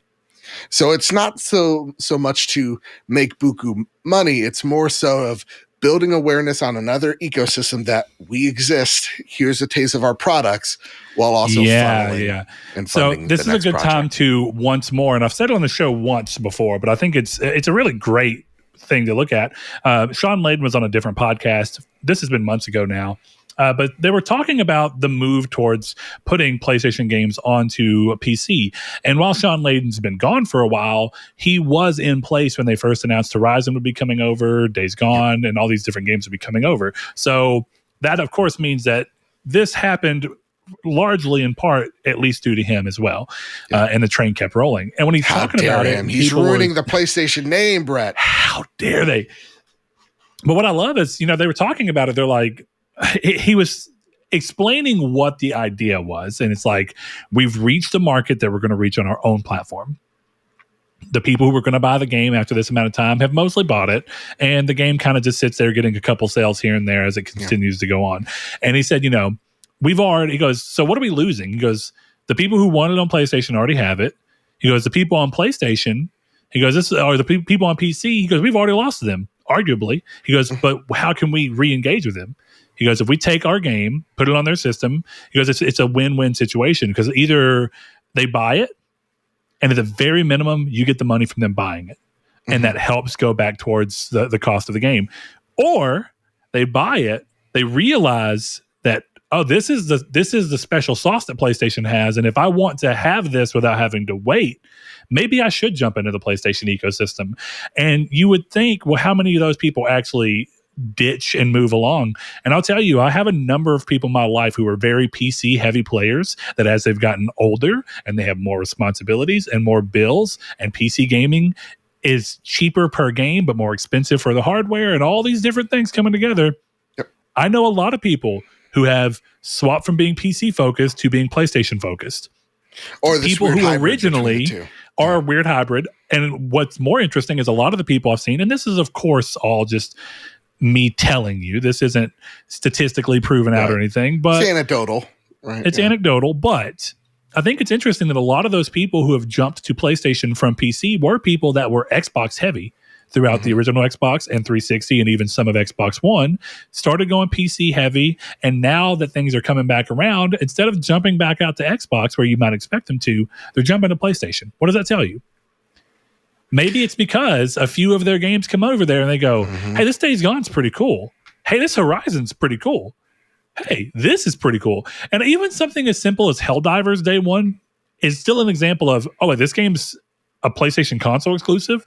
Well, if I do ever decide to give up PC, I can go over here and I can expect these type of quality games and day one. Yeah. And even if you're not like that type of person where, you know, you're going to go buy a PlayStation, you're still buying that product and PlayStation's still getting that money. So like to me, that's why I'm a big proponent, Brett, and this is where I'll get the audience starting to boo me.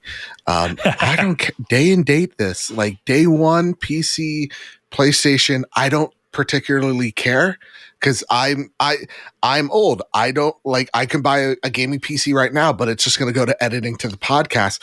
I don't want to sit in front of this desk. I don't want to sit in front of the screen. I want to sit on a couch like God intended and play my game. So I don't really care where it goes.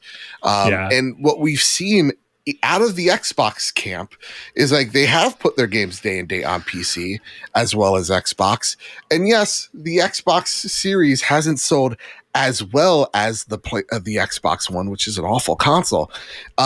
It's not like it's trailing that drastically behind. So it's not like they're losing many players by saying day one PC and Xbox. It was their way of extending the lifespan of these games. That said, though, I want to turn to you, Brett, and say, okay, but do you see a future where PlayStation does the same for Xbox? Like, do you see a future where The Last of Us is playable on an Xbox machine?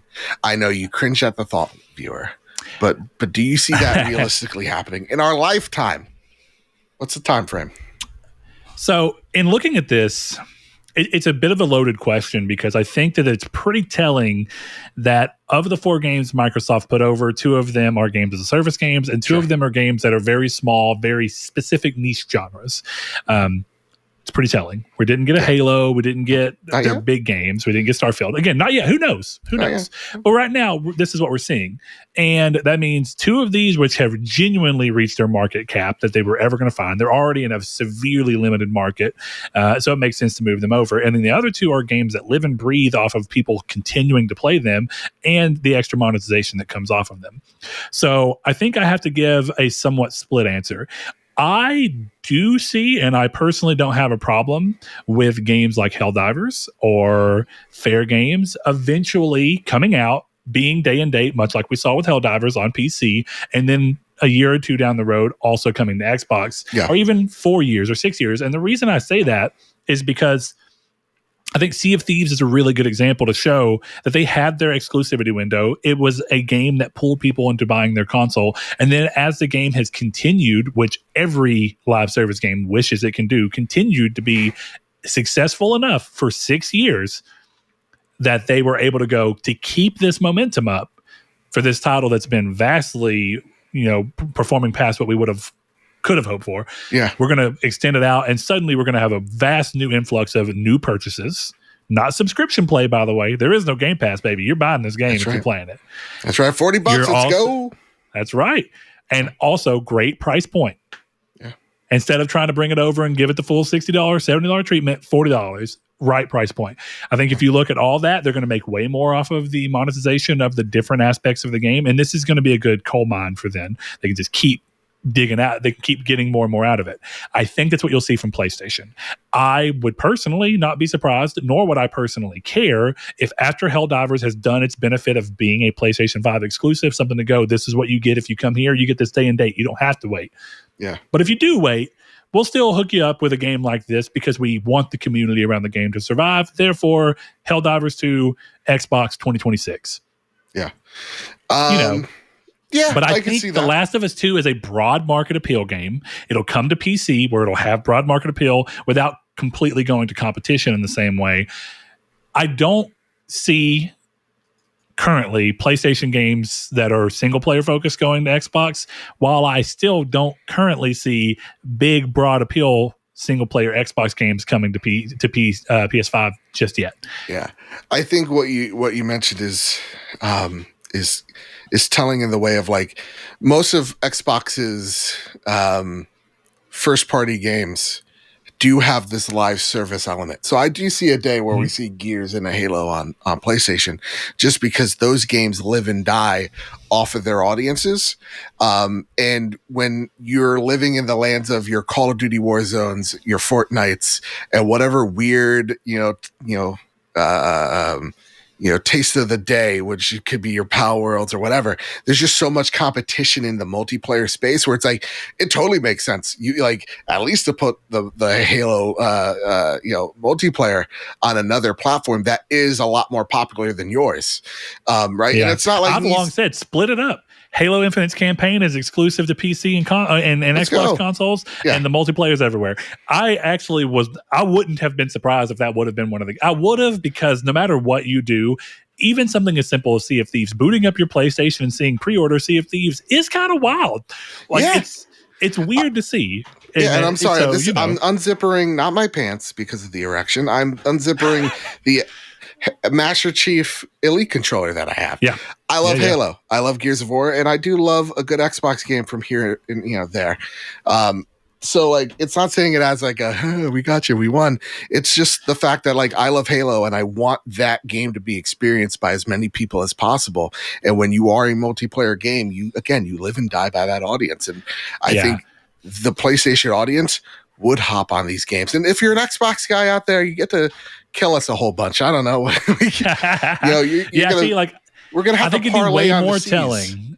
I just don't see a Starfield or an Avowed coming over as quickly. And the reason I say that is if they were going to do it, I think at least one big single player title would have been one of their first games just to see what happened, even if it was old, and they didn't do that. So the other I think this comes to the business aspect, the suits aspect of it. It's just like when you take a look at the most popular Xbox games that sold the most in 2023, they're all multi-platform games. And I think the thing that scares the Xbox fans that we kind of gleefully snicker at over here at the PlayStation camp, because it hasn't happened to us yet, is the fact that Xbox's position of where they are right now, you're trying to tell a corporation, your parent company, that's always been like, put Word or 365, whatever we're calling it now, put it on an iPad, put it on the Google Suite. Who cares? Like, put Outlook wherever we can get Outlook on, to try to tell that company, hey, there's actually a reason here as to why this software is exclusive. And then you're trying to argue why, Call of Duty's exclusivity wouldn't make sense.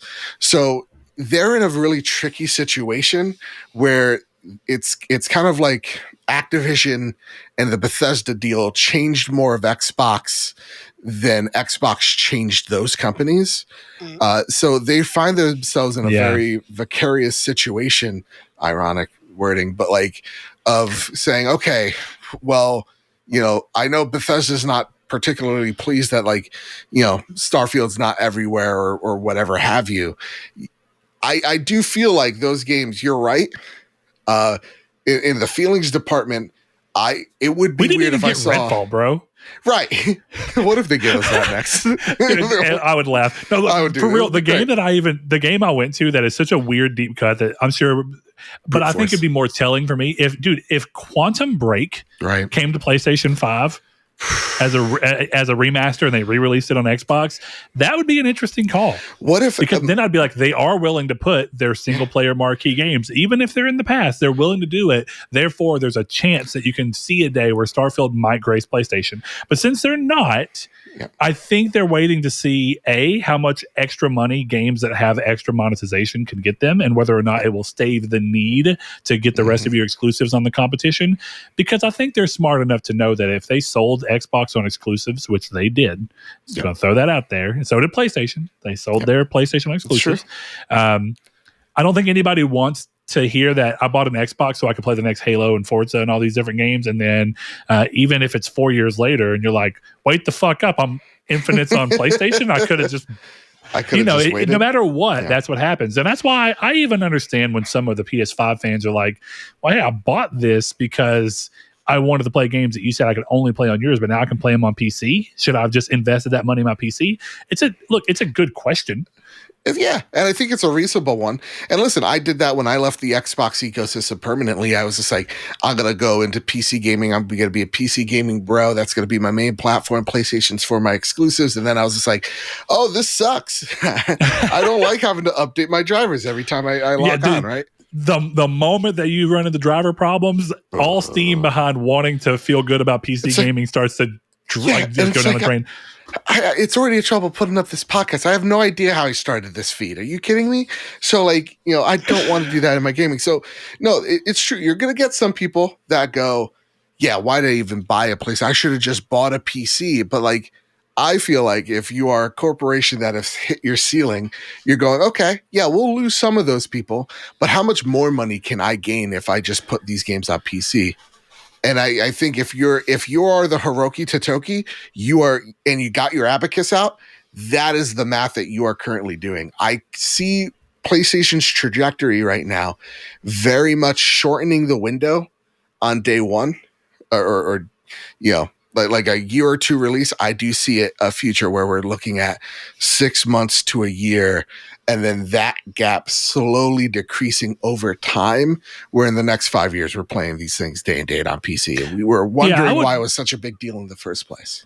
And this is kind of weird because you're arguably talking about a 2020 game when you say this, but there's heavy rumors that the next game, and then there's plenty of precedent to think that this is true. The next game that PlayStation's planning on bringing to PC is The Last of Us 2 Remastered. There's a million reasons to know that that's very likely the next game, and that's a pretty short turnaround window. Now, of course, that's technically PC getting the game 4 years later, but in a very real sense, it's also PC getting the game potentially 6 months after PS5. It's still a remaster of a PS5 game, sure, but it still kind of points to how PlayStation views certain things. And I think it's also telling of how Microsoft views a lot of their things, that PC is still a day and date platform for them, which it does help that PC is very driven by Microsoft software. So yes, do what you will with that. Well, I want to go on real quick. Okay. I'm going to go to some interesting news for a second. We're going to shake it up. After nearly a year offline in a very unprecedented move, WB's crossover brawler MultiVersus has been re-revealed and given a full release date. Players can hop back into the game starting May 28th, as well as enjoy a new PvE mode that will be detailed ahead of release.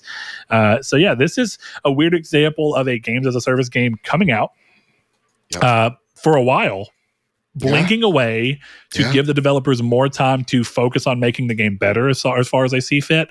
I'm very curious to see if this, I think this was a risk.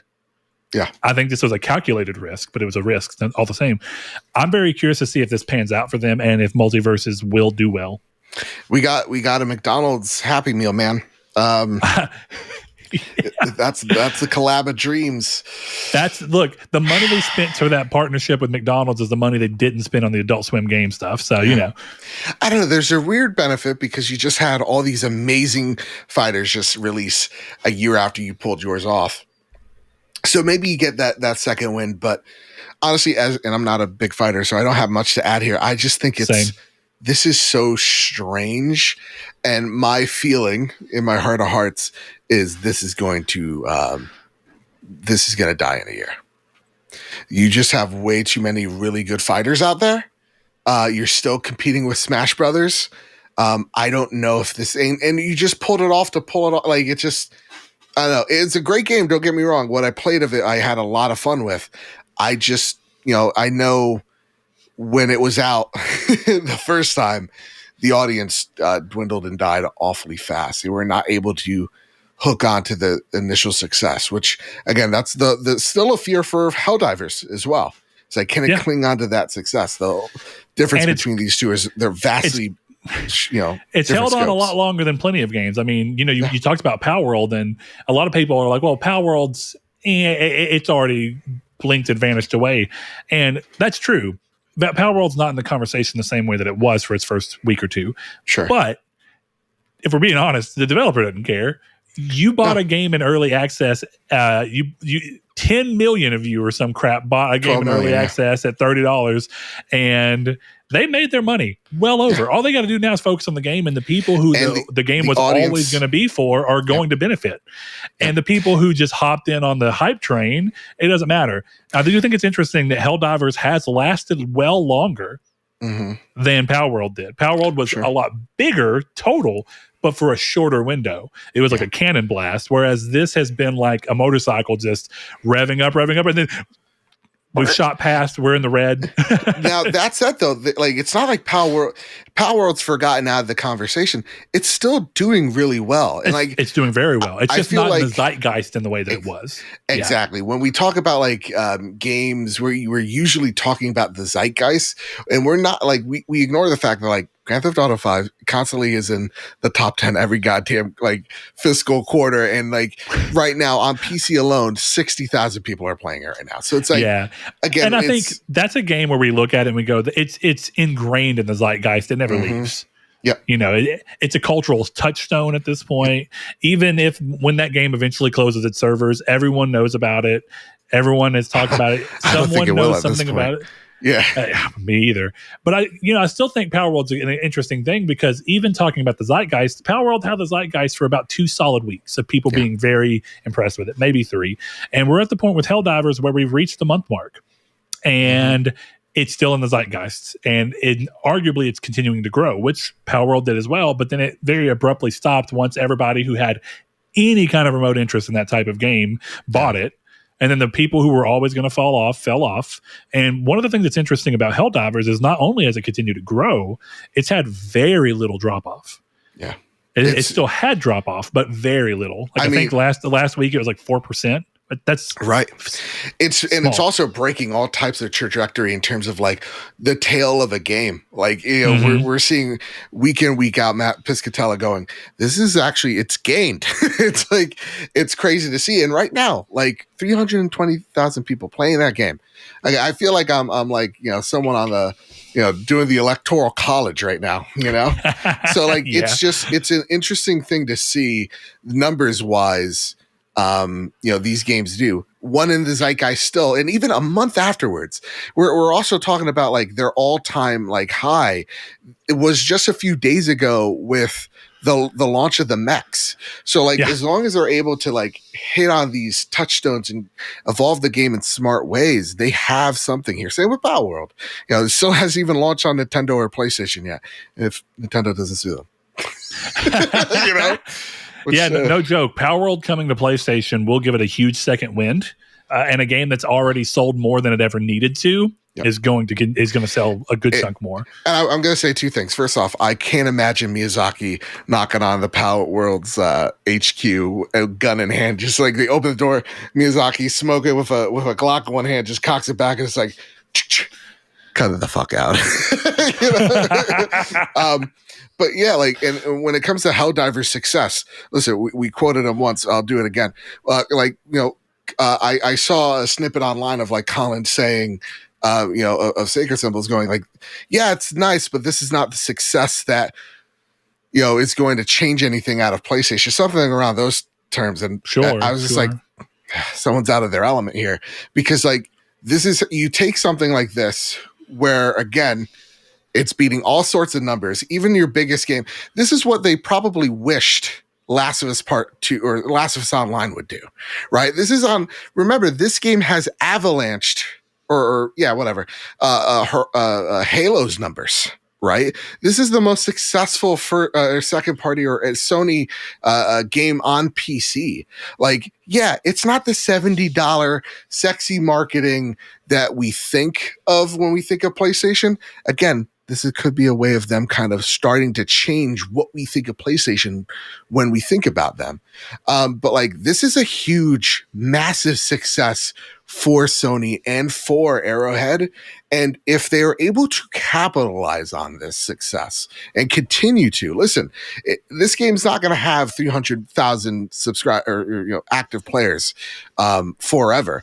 But if they could hang on to 50,000 people playing it, that's a success. And buying into your battle passes, that's a success. That's the success that we think about when we think about something like Destiny. Destiny, on average, has around the 50 to 60,000, player base that it has on PC alone. So, like, to me, we have to, when we talk about the games of service as well, it's like, just because they're not the $70 thing, just because it's not like you're free to play, Fortnite that's going to have like 1 million people, whatever, playing at launch or at once, doesn't mean it's not what PlayStation sees. When I hear people say that, it makes me aggravated because it's like, yeah, no, it's not the success PlayStation thought it was going to be. It's very happy in the success of this game.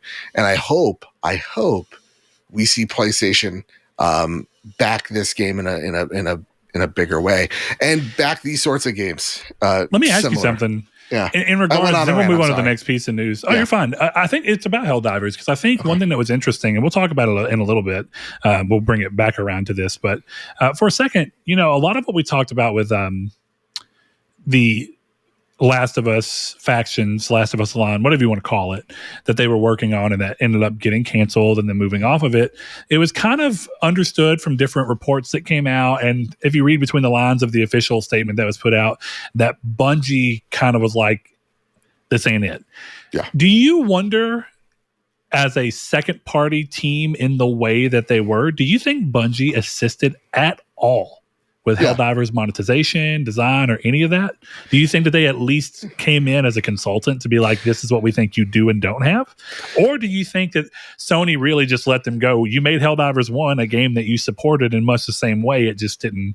It caught on. Helldivers was a success for its budget. And they budgeted this game to what they thought a level of success to expect for this game was, and it's blown past it. So do you think that this was considered a big enough project to bring that Bungie expertise on? Or, this is why I think it's interesting, if Bungie didn't, what does that say about the ability to not, the fact that they didn't have to get Bungie in order to actually get successful live service games? Because sometimes you can do it by just breaking the mold. Yeah. I think, how can I say this diplomatically? Because I don't want to be like, I got the one from what I heard on the inside source. No, I think that Arrowhead had the benefit of not being under the microscope as much as the other games in these games as services did. I think this game also had different expectations from the jump. And I think the low expectations of Helldivers mixed with it not being under the microscope as of a PlayStation like London studio or it's not a first party title. It's not a huge budget, even if it was bigger than Helldivers 1. I bet there was someone that went over there and looked at stuff, but wasn't under the like, okay, we know what this is a $40 game. This is whatever budget. This is something to say, look, we have something different. And they were able to escape some of the scrutiny. I think the Bungie stuff. I think if Bungie went over, if Bungie went to Helldivers, I think there's no way that Helldivers would be monetized the way that it is. I just don't. Yeah, I think with Naughty Dog and Bungie, I don't think it was the way that it has been illustrated, where it's like, Bungie had the scythe out. Oop, I dropped my pen. That's devastating for me. What am I going to twitch with? It's going to be another pen. So like, I think when, we saw those articles of like, oh, here's the Grim Reaper Bungie. I don't think it's like that at all. I truly think that Last of Us Online was a little bit more in trouble than what folks let on. I think when people said, let us cook, I think they should have shut the fuck up and kind of let this. I think one person, maybe the director, should have had something saying something, but not this whole let us cook. We're doing something, whatever. Because I think that game was in a lot more trouble than was let on. And I think Bungie probably looked at it saying, so I want to take the gloves off a little bit, saying, listen, we've done this. What you're doing right now, we've done this. And in order to do this, because we think you could, you're going to need to change your studio and how you guys operate, because you're going to need vastly more support than you think you're going to need. And that's what led on to the we'd have to change the whole studio message that Neil did. And I do think there was a very obvious kernel of truth in it. Yes. Speaking of that, let's keep that momentum going on. So this is kind of in vein of PlayStation's God, someone's gonna yell at me, live service push. Some person's like, you have no idea. So less than 3 years after announcing a partnership with PlayStation for an exclusive new franchise, developer Deviation Games has announced the studio's closure. So this comes after a wave of layoffs hit the developer last year, right off the back of co-founder Jason Blundell of Call of Duty fame, announcing his departure. While this title never made it to a point where PlayStation showed it, it is largely believed that it was planned to be a shooter of sorts in the platform's push into live service games. Christy Stoll, Deviation's HR chief, has clarified that the company is attempting to find its dev teams new roles across the industry, though, as we've talked about a few times in this episode, in the current climate of mass layoffs, that does not necessarily mean that these people will be safe just because they find a new home. And really, I'm going to go ahead and couple this to a degree. Well, you know what? Let's quickly talk about this. Deviation was a game, was a studio that came out, and I think they did a lot of push. They tried getting themselves to be a known name, and then a lot of the interest is kind of quickly petered out. Chris bought a Deviation shirt. He was all into it. A lot of people that were into Call of Duty were like, cool, we're doing this. And then it just kind of kept fading, and then bad news. So this doesn't surprise me. But I have a strong feeling that, much like you're talking about here, even though this developer was made with the intention of doing a live service game, I think clearly something happened where PlayStation was looking at this and was like, it's just not going to work in the way that you think it's going to work. Yeah. And that came, death's door came eventually knocking at this. So, I mean, what do you think was the thing here? Do you think that this was the studio closing in and of its own doing, or do you think this was Sony being like, we're done funding you because you're not showing results? Yeah, I think it's the latter. It's sad because you could tell the studio wanted to be a PlayStation studio. You take a look inside that audience, or inside those offices rather, and you're seeing like DualSense, like, you know, strewn about the walls. So it's like, yeah, something didn't click. And I think when Jason left, and I think the rumor is that he is still at PlayStation, probably prototyping something. That is the current rumor, that he was hired specifically at PlayStation. Yep. Yeah. And so I wonder even if that project is still around. PlayStation is... we're going to play with the word deviating a lot. I'm sorry. Is deviating from their current games of service plans. And I don't know what they're currently doing. Like, are they currently double downing on the things that work but are expensive? Are they double downing on the single player games, but let's make them, you know, more fiscally responsible? I don't know, but it does seem like the games of service push that they once had is not halting, but slowing. And I think when it came to Deviation Games, whatever they were working on may not have been working. There may have been some power struggle happening there where maybe PlayStation looked at the founders going like, okay, we're siding with Jason on this one, and we're bringing him and a small team part of the fold, and we'll see what happens there. That could have been the case, but whatever happened, it seems like it's because something didn't work. And it's always the issue when you announce something too early, even if it's just a partnership, because you get people that have expectations, you have the pedigrees in place, and you have people going out there buying shirts when, like, again, it sucks that these devs lost their jobs and all that jazz. As a consumer, I'm not affected by it as much because I never even saw a trailer. I think the reason why we feel something for the online of The Last of Us is because we heard so much about it. We saw not screenshots, but working concepts. And I think that should have also been a red flag for anybody looking at that game.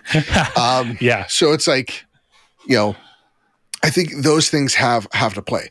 The landscape of games changing, the confidence of Sony to be able to do this, and whatever they're working on not panning out the way that they wanted to.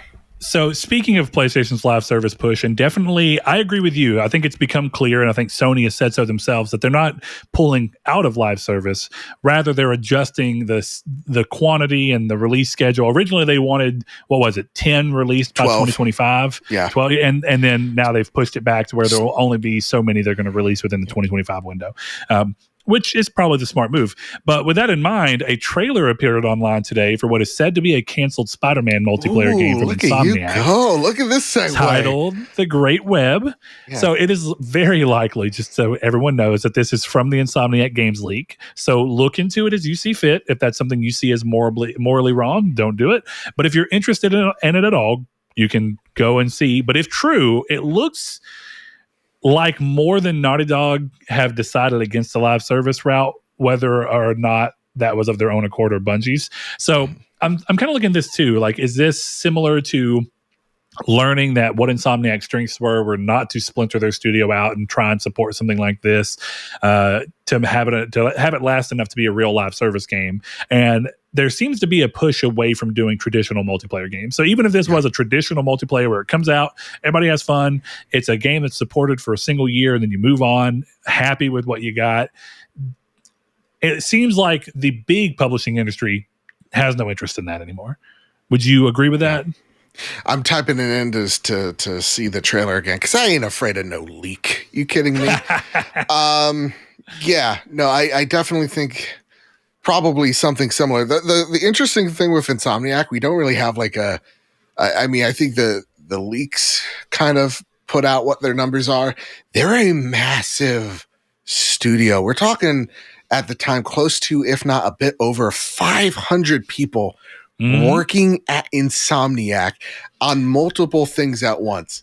I would not be surprised if we see whatever the Great Web was supposed to be, which, God damn it, it looks so cool. Like, the thing is, like, the trailer was already, like, this thing was in development. Like, we're seeing something that looks like you could see fruits of the labor. Exactly. And I think that's important to say. Yeah, this trailer, and don't get me wrong, we weren't meant to see this trailer clearly, but it's very telling that this trailer felt more substantive than anything we saw from The Last of Us Online.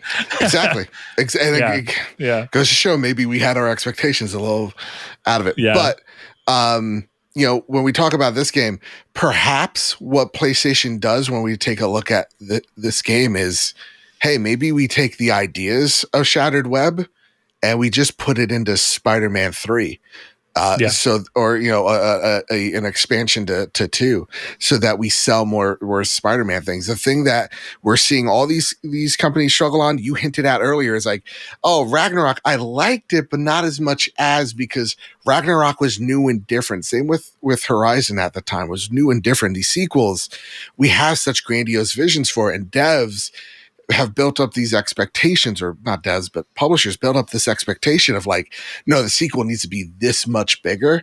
So possibly what we can see out of this is them going, okay, so why not just put whatever germ of this, what could have been, into the next Spider-Man game, and we build upon that as each entry goes on, I think is probably what Insomniac kind of agreed upon. Because of the idea here, it looked awesome, guys. Awesome. Well, I've been telling people for a long time, and I think some people who just didn't follow Insomniac as closely when they were an independent studio just don't realize how large Insomniac is. But I think people have been slowly becoming aware as they've seen Insomniac be PlayStation's like consistent studio throughout the PS5, where they have Miles Morales. So they've released a cross-gen game, to be fair, but still, they released Miles Morales for PS5, Ratchet and Clank, and now Spider-Man 2 in the same amount of time that Naughty Dog has done, quite literally, Nothing. In terms of a new product, I don't want to take away from the fact that The Last of Us 1 remake, which seems to have been mostly developed outside of Naughty Dog and then brought in for Naughty Dog to finish, The Last of Us 2 remastered, of course, that's something. But these aren't quite the same as what we're talking about. Like that, if you want to go that route, then okay. Insomniac have released 4 games for PS5 if we really want to go that route. So I think when you're looking at it like that, it's easier to see this kind of looking at how big they are, and they used to have a VR division that it seems like they're just not going to be used. PlayStation seems hesitant on PSVR 2. I would have thought Insomniac was a shoe-in to get a AAA. Oh, you are muted, good sir, I'm pretty sure. Ooh, sorry. I thought so too. I really thought we were going to get something out of Insomniac, at least announced by now. Yeah. Like, I don't think that was like any of the main reason they bought Insomniac, but considering that you're trying to break into the VR market, I would have thought they would have been like, Insomniac will be the one that can get us a game that is like Half-Life Alyx or something like that. And they just haven't. Or at least they haven't yet. Who knows? But it seems unlikely. It looks like they just made that third team that Insomniac always had doing VR, because Insomniac's always had 3 teams, one of those 3 being VR, for at least a long time. It looks like they've just made that into probably the Spider-Man spinoff studios. Yeah. You know, so, and whatever, if that makes the most financial sense, then that's what you get to see. But I think what Sony really did during their early push was to try and go out to every studio and be like, look, do you have an idea for an online game? And then kind of let them toil around with it and figure out what they thought they had, and everybody presented their ideas and then kind of talked about what the process was. And I think a lot of them came to the conclusion that we are really disciplined towards single player games. This is not really our thing. And since you don't want us to make flash in the pan multiplayer games, we're not equipped to do long form games as a service games in the way that other people are. And so I think Sony's been smart to instead, I wouldn't be surprised if that was part of the decision behind being like, we're going to buy Haven. Because Haven is a studio that's built from the ground up to make a games as a service. We're going to try and look at what Deviation's doing, because they're making a game ground up games as a service. We're looking at Firewalk. What Fire Sprite. Yeah, Firewalk is what I meant. Yeah. So I mean, I think it's something we talked about too on the on our show a while back, which is just like, listen, man, like, people go to Naughty Dog because and work at Naughty Dog or strive to work at Naughty Dog because they want to make a Naughty Dog game, and they know what a Naughty Dog game looks and feels like. Same with Insomniac, same with Santa Monica. You don't go, I really love Halo, and you know the way that game plays, the way that game's levels are built. I'm gonna go work at CD Projekt Red. It's like, no, you know, it's like, I'm a communications major. I'm not going to apply for accounting jobs anytime soon. Yeah.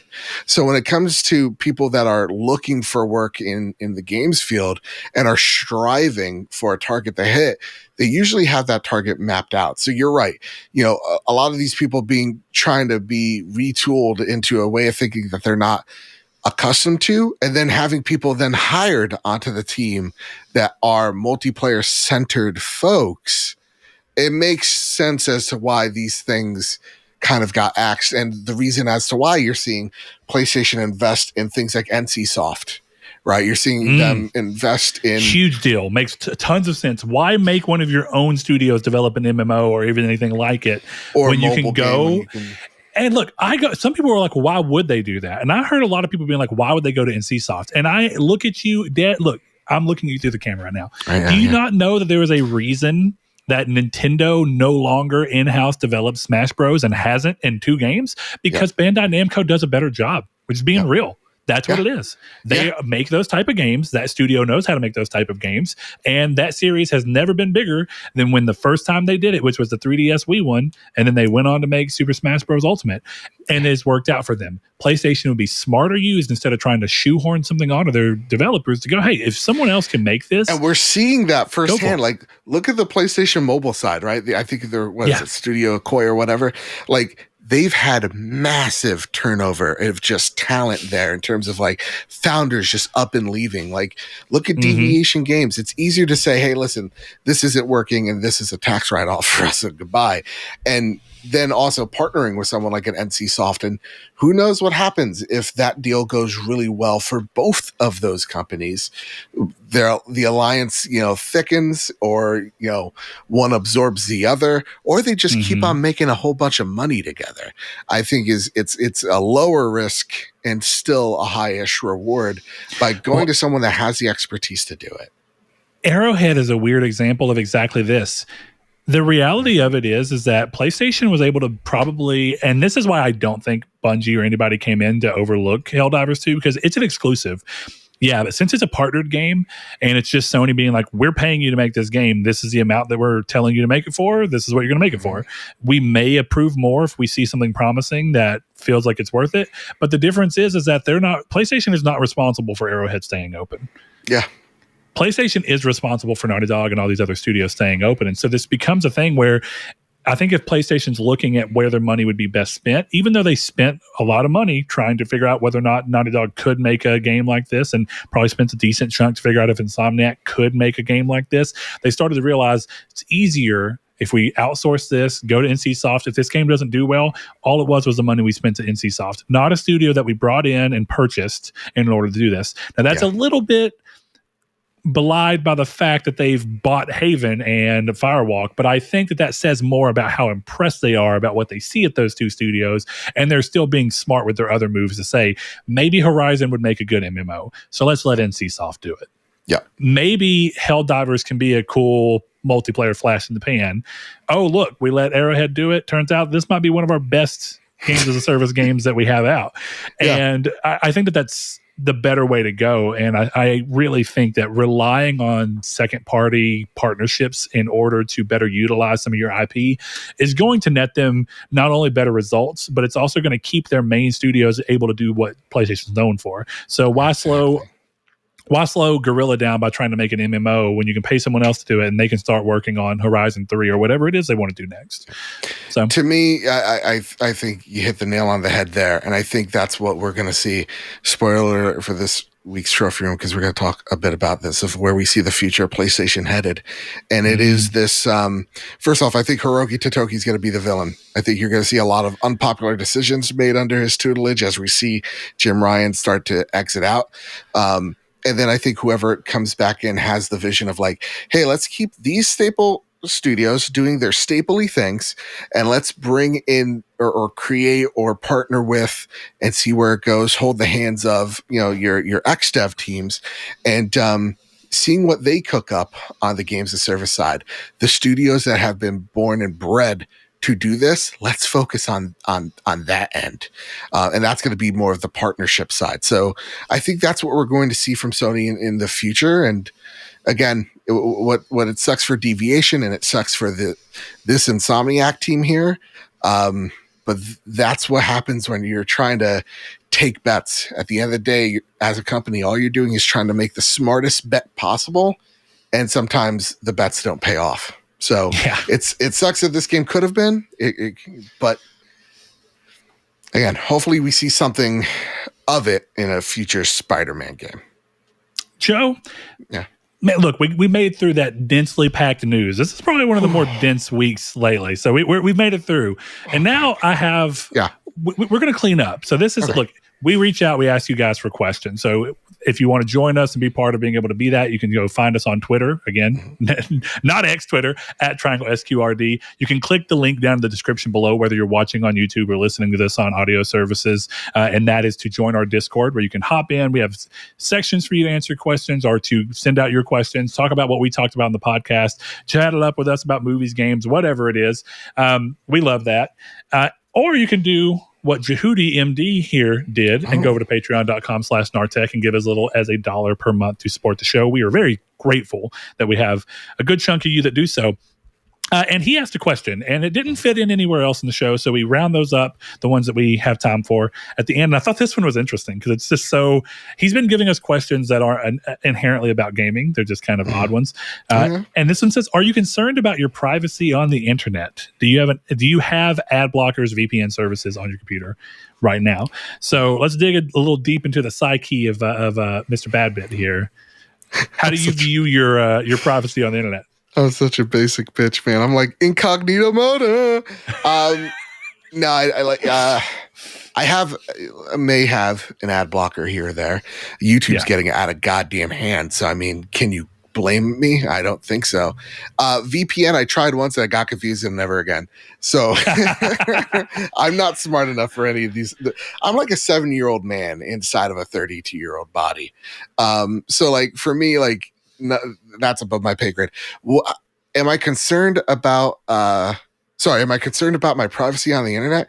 I thought it said piracy. First off, I'm not saying steal, but when they're taking out the Coyote movie, you know where to go. But like my privacy on the internet, the Sea of Thieves is about more than just that game, baby. Exactly. My privacy, not really. I'm kind of an open book. Yeah, I am what I am. Man, I don't got nothing to hide.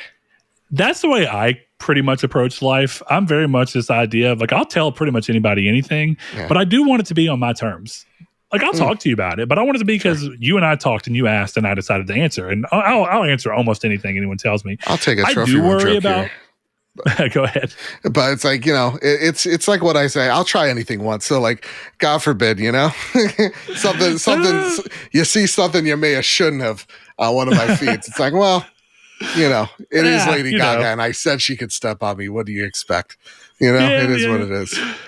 But look, I am one of those people that's generally worried about the idea of privacy on the internet and how hard it is to do, to the point where, I see people all the time posting things where they've never said anything, they've never done anything, but you start getting ads for things that you're like, how does that happen? And of course, the reason is because cookies and every single thing. So if you visit a website, even if it's just to read about something that the only interest you had in it was figuring out how it worked, now they're going to be like, well, this guy might like canoes. So we're going to give him canoe ads. Here's the thing. I'm going to go on Twitter right now. I'm going to look at the ads because the ads are getting bizarre. They're like, hey, here's a ninja t-shirt. You can wrap your head like into the t-shirt. The one that you can become ninja. Flip up. I got a Raid Shadow Legends ad. Okay. All right. That's in my interest. But like, I get the weirdest. I get like, I got like a weird one for Connect 4. Like, what is this? What's going on? It doesn't make any sense. I don't know. Yeah. I was looking through mine real quick just to see. like I purposely, like, if I'm on, I don't know, I'm not on Facebook enough for the algorithm to really know me, so it doesn't bother me much. But it's really weird now where I kind of mention I may be into, I don't know, like I'm listening to Ghost on Spotify, and they're like, hey, here's this weird obscure rock band that has an ad for something on YouTube. It's weird because it's like I'm not even using YouTube to look up Ghost because they're a great band. You should listen to them. But I'm getting things in similar categories. It's getting a little weird is what I'm trying to say. Man, I think the weird part about privacy on the internet is that one of the great things about the internet is that it can be used to discover things that you would really enjoy that you otherwise wouldn't have been able to find. I think the scary part of that is that it can be used to show you things that you would like, and you have to start questioning, how the fuck does it know what I like? And it's a blessing and a curse, because there's a lot of things that I have. And you know how many bands I've found from just scouring YouTube randomly and clicking through while playing Diablo and having in the background? I found so many bands that I love to death. And a lot of them are small bands that I genuinely would have never found from except for YouTube. And I've carried on liking them despite the fact that these bands don't even exist anymore. That's how niche they were, but I love them and they're great albums. And I love that. So in a way, I'm like, yeah, the internet's great. I find all these great things that I like, and it somehow knew enough about the things that I had went through that it was able to find something that hardly anyone else knows about, and that's beautiful. And then even when it shows me something that everyone knows about that I enjoy, that's beautiful. But it is also slightly disconcerting because it just feels like everything is constantly trying to be catered to you. Sure. And when it works towards something small, it feels I got one like, for AI. It worked. But when it's funneling you towards something big, it feels like, whether or not it's true, it feels like, they're just, if everybody's being funneled towards this big thing more often than not, then the small things have less of a chance to be seen and figured out. I think, if I'm being honest, at least with the way I use the internet, I have had far more luck finding obscure niche things, and it seems to do a good job at knowing that I like those things and giving them to me. So I do use ad blockers. I pay for YouTube Red because I don't like ads. So I use YouTube Music. Because why not? It's in the same thing. So in that sense, it's like I care about it, but it's so hard to fully do it that if I'm going to say I care about it in any real sense, the way I care about it right now is insofar as I'm a father of a little kid who, whenever I was 8, there was no way for the internet to know exactly what I wanted. That wasn't how the internet worked yet. And I didn't even have easy access to it. But my daughter does have access to it at school, at home, everywhere. And so I have to be really mindful about what she does and what she has, because I'm an adult. I'm making the decision to go on and do these things. And I understand full and well that they're going to learn some things about me, even if I consider it to be unsavory. She's an 8-year-old who doesn't know any different. And she thinks these things. And I can tell the few times where she gets an ad for something, she's gullible. She comes in, she goes, "Hey, my friend Skylar says there's this thing called Temu, and they give you free items when you spin a wheel." And I was like, "Baby, no, you have to buy the items, and then they give you 10." And I was like, "It's just too complicated." And I'm having to, the upside is at 8 years old, I'm getting to have the conversation about if it seems too good to be true, it's not. I love how you have this wholesome thing. In the back of my mind, I'm thinking of my future 7-year-old, God forbid, going into my internet history and like, Papa, what is feet play? I'm like, oh shit. Let's close the tabs. We don't tell mom. Son, when a man loves a woman, he asks her to put her feet. Sometimes your mommy doesn't want to do things that daddy wants to do. So yeah, dude, kids are insane, and putting the serious hat back on, that's my genuine worry is how do I protect her from it until she's old enough to go on and make the decision. She doesn't have a TikTok, she doesn't have a lot of things, she has very limited access to YouTube, and it's complicated because TikTok is so prevalent in our day and age that she's like, why can't I, and why can't I make videos, and why can't I post them? And of course TikTok doesn't let her post them anyway, so thank God. But I have to try and make her understand. Like, she has to be on the podcast a lot. She asked today. She was like, "Hey, can I come on the podcast, talk about Roblox?" And I'm like, I'll let her do it once. And I was like, but I'm trying to give her I want her to realize that even though I do this, I can very easily disconnect myself from any kind of, I don't need internet fame. We talked about it a while back. We got really into a conversation about how I think deep within a lot of us, there's this feeling of wanting something that outlasts you. It's a human drive. Yeah. It's something that's the fight for, we know we're going to die, so we try and immortalize ourselves in other ways. I'll put my brain in a robot. I said that earlier. So when you do that stuff, it's like there's that. But I do really enjoy the minutia of everyday life, and I can very easily disconnect myself from this podcast and from anyone knowing me and going about my day and no one knowing me. And in some ways, like, would it be cool for this show to be so big that everyone knows me? Yeah. I would also hate it. It would be the fucking worst, For as much as I would enjoy it, I would probably hate it even more. And so I have to kind of explain to her, like, I do this, but it's not because I'm famous or I'm so separated. I do this because I enjoy talking with people. Yeah. Pull the curtain back a little bit. Joe and I today, and Chris and I often, we spent about an hour talking about something completely different from what we're talking about right now pre-show, because anytime Joe and I get together, we have good conversations. And it was a great conversation. Yeah. We did. It was like great minds coming together. We were curious about like what we land on certain things. It was nice. It was a good moment, And see, I enjoy that. And so that's why I do this podcast. It's less about trying to be this big industry person. It's about connecting with a few people in a way that feels good. Yeah. And to echo that too, it's like, listen, one of the biggest compliments that we get over at the Trophy Room is like, you guys are really good. You guys should, it's a shame that you guys don't have a bigger audience, because what you guys do is really impressive and whatnot. And like, the truth of the matter is, it's because we don't put a title on that goes, PlayStation's on fire and everything sucks, or like Xbox is the worst and this is why. Like, we're not super sensationalizing things. We try to put enough oomph in it that you may click it, but like, we're not doing the shocked thumbnail faces. A really good, rest in peace, my good friend, the Nintendo guru, Bobby Pauls, gave me this piece of advice. I put out a piece of content on Philip Mewson back in the day. Oh, yeah. The IGN, the plagiarizer. Plagiarist, whatever we're going to do. And And it was one of those gotcha videos, and it did really well. I think it did like 1,000 like views in a night, and I was like, oh wow. And my friend Bobby called me up, and he goes, Joe, I saw your video, Philip Mewson. I was like, yeah, dude, did you like it? It got like 11,000. I think I should do like more of it. And he's like, Joe, that sucked. That's not you. That's not my friend. He's like, you could be this guy.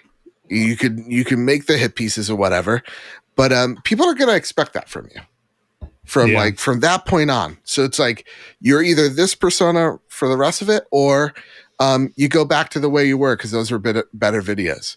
And I think about that a lot when I see a lot of these content creators that go for the clickbait, that go for the shock faces, that go for the the low blow type of tweets. And I see them and I go, and I genuinely think this. I'm like, would I be proud of that content? And the answer is always no.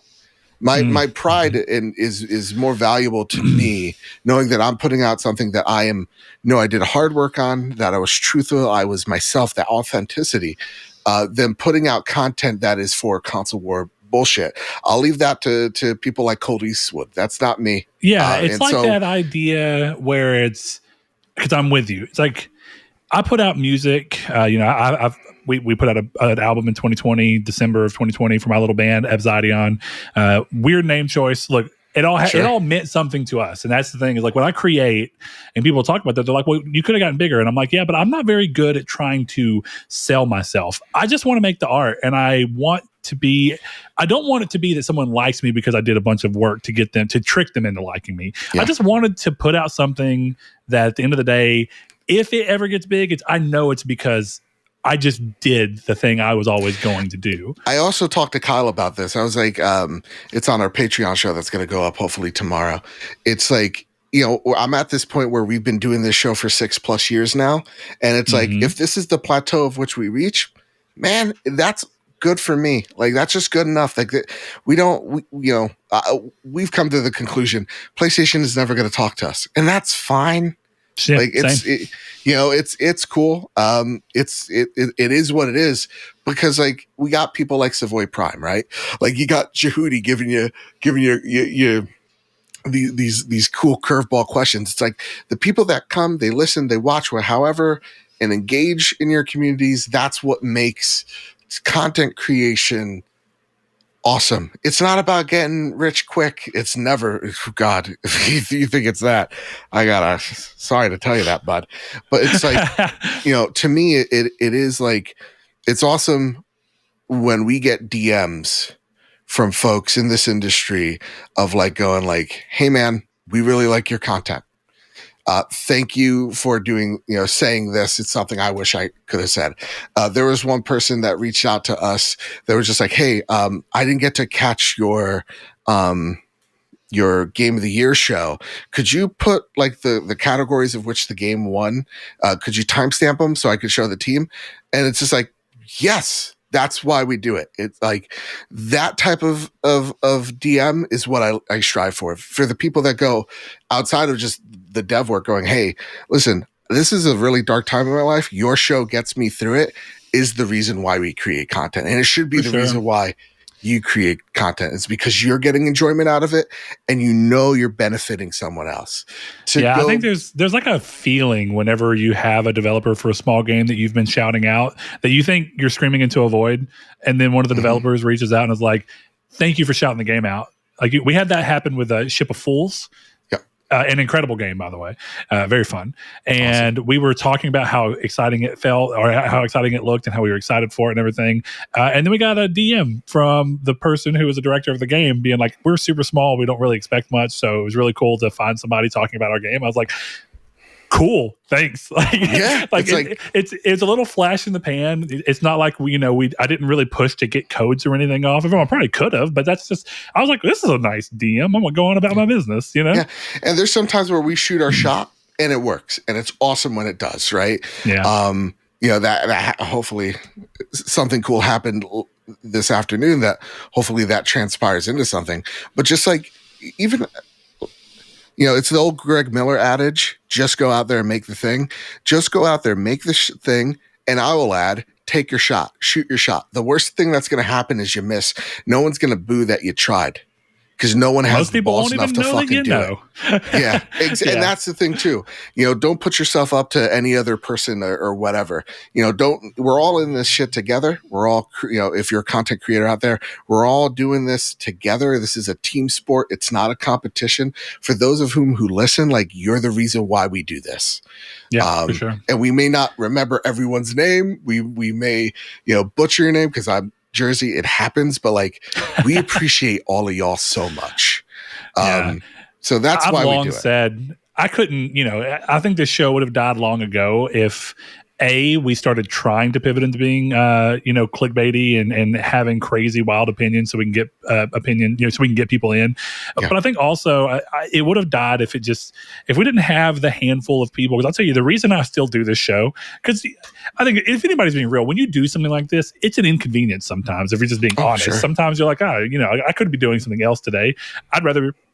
This is not true, but there's a very easy world where you can go, I'd rather be playing Rebirth right now because I could. But, it's like I enjoy doing this for a number of reasons, but it's a mixture of being able to talk with people who I'm friends with, and that's great. And then the other half is just people who it's the same sentiment, but it's just people I'm friends with because of the show online. It's people like getting to talk with you today and you being kind enough to fill in for Chris on short notice, which I'm very thankful for. Thank you so much, man. No problem. And I was glad as soon as Chris was like, hey, do you think you could find someone to fill in? I was like, it's been a while. I'm going to shout out Joe. I'm going to shout out Kyle because I was like, it'd be cool. I would like to talk to Kyle because I find him to be a very interesting person as well. But again, he's too famous for us now. Talk about fame, get into people's heads. Let's talk about. He's gonna have to shine down on us. Yeah, he's gonna. I know. Let's just. I'll bless you with my presence. No, but there's like probably 20 to 30 people in various parts of Twitter and Discord that they're the reason I do the show. They consistently talk to us. They consistently reach out. They comment. They add their thoughts to something. They give questions, and they're just genuinely engaged, and that's really fun. So. That's it, though. When my son comes up to me one day going, Daddy, why do you have a folder of Ben Starr dressed as Tifa? I say, because I appreciate art, son. Because I appreciate art. It's creativity. It's a Mario. It's a me, a Mario. My favorite thing is that he didn't even try across all of those to even change the inflection. He's like, I'm just going to do Clive. I'm just going to do Clive. I love it. I can't wait. Hopefully I get to meet him in person in 2 weeks for PAX East. Yeah, PAX. Yeah. No, I think he's a really interesting guy. No, unfortunately, I cannot. You should. One of these days I do want to, though. I've never been to PAX. I missed PSX. That was awesome. I severely missed that. But I would like to start going to these a little bit more. They're fun. They're cool. They're so much fun. And we just get to meet other creators. It's like that's why I'm in it. Yeah. Yeah. It's just meet my friends from the Twitter sphere. Yeah. So we have one more segment of the show that you may remember, and it is the sexiest part of the show. I guarantee you I don't. My memory sucks. Go for it. It is Velvet's Corner. Velvet's Corner. And I reached out. What a budget. And asked, I made that. Don't you love it? Yeah. Chris always says that it doesn't finish, so he can't finish. Talk about the incognito tab. Jesus Christ, you're going to have to. All right. So, speaking of Chris, he may not be here in body, but he's here in spirit. We reached out and asked for Velvet's Corner. So, first thing I want to say, Rude Days, you did reach out. And you gave a Velvet's Corner. I am going to save that for when we do Chris back next week. But since Chris could not be here this week and he wrote in, I decided to go ahead and run his because I also think his is quite fun. So Chris gave us a list of 10 characters and he says, rank these 10 characters and then DM me for the category. He is on standby waiting for us to DM him after we've ranked the characters. Oh, shit. Okay. So that he can say what the category we're ranking for is. So it is up to us to determine if we can see something in common here and if we want to use that to influence. So with that in mind, of course, you have access to it. The 10 characters are Lara Croft, the PS1 one specifically, Nathan Drake, Uncharted 4, the Hunter from Bloodborne, the Farmer from Stardew Valley. We have Duke Nukem from, of course, Duke Nukem, Claptrap, and instead of putting Borderlands, he put Poker Night 2, which I think is a hint. Okay. That's what I'm trying to get at. Okay. Chloe Frazier, Lost Legacy, Frank Castle, And if I'm remembering, Frank Castle's Dead Rising. Right? Let me see. Let me make sure. Frank Castle he didn't put one beside this though. Right, yeah. That may be a hint in and of itself. Is that the Punisher though? Isn't that? Oh, that's the Punisher. Let's see. Yeah, that's the Punisher. That's a Punisher. Okay. All right, Frank Castle, the Punisher. Okay, Frank Castle's the Punisher. Good to know. I did not know that. I think these are people with insanely high kill counts, but I don't know who Jimmy the Bully is. Oh, Jimmy from Bully. Is that Bully. the main kid from Bully? I'm going to blow everyone's mind. I've never beat Bully. I played it. I played it. Never beat it. But I'm not. Everyone's such a Rockstar fanatic. They're fine. Yeah. Oh, really? All right, All right. And I mean, they're good. Right. Red Dead 2 is a great game. I didn't like Grand Theft Auto 5. I didn't like Red Dead 1. Oh, Jesus Christ, bro. I'm out. Bye, guys. Red Dead 1 shits on Red Dead 2. I could go on a rant. But I've been wanting to play it again because last time I played it was in 2010. So when it came out, and Heavy Rain. The difference really between Red Dead attention. 1 and Red Dead 2 is Red Dead 1 has an original story. Well, Red Dead 2 has shrinking horse testicles. So again, does that shit need to be there? No. No. Does Geralt's hair need to grow in real time? Probably not. No. Probably goddamn not. It is cool. The last character is Sora from Kingdom Hearts. Right. So, you might be right. Maybe this is high kill counts is hard to imagine for the farmer from Stardew Valley. Yeah. So, do you want to spend time figuring out what you think the actual list of category is? Or do we just want to start knocking these characters out and figuring out the order that we want to place them in? There's no connection between Claptrap and the farmer to Lara Croft. So I'm just going to go, here's how I'm going to rank them. But why is only one of them not from a video game? Frank Castle was in an Xbox One game. Or sorry, original Xbox game. Original Punisher game. Which I heard really good things about. Interesting. Okay. I did not know that. So I'm going to think about relevance. All right. That's what I'm thinking. Okay. Here. Okay. So how known they are? Yeah, because they're all, here's the thing. They're not all third person over the shoulder games, right?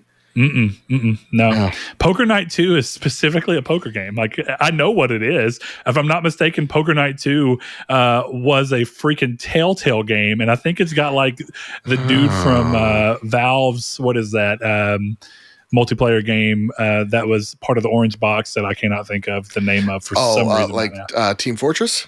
Team Fortress 2, yeah. Okay. I think he's in it. Claptrap is in it. So like Poker Night 2 is this random poker game that just happens to have weird characters. Brock from the Venture Bros is in it. Okay.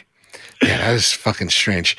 All right. Yeah, no. Gladys is in it. So I mean, like, it's a weird game, and I'm trying to understand why he chose to highlight that it was Poker Night 2. Maybe of like who's gonna win in a poker game or a game of that sort. Like who do you think is gonna come out ahead? Is it about money?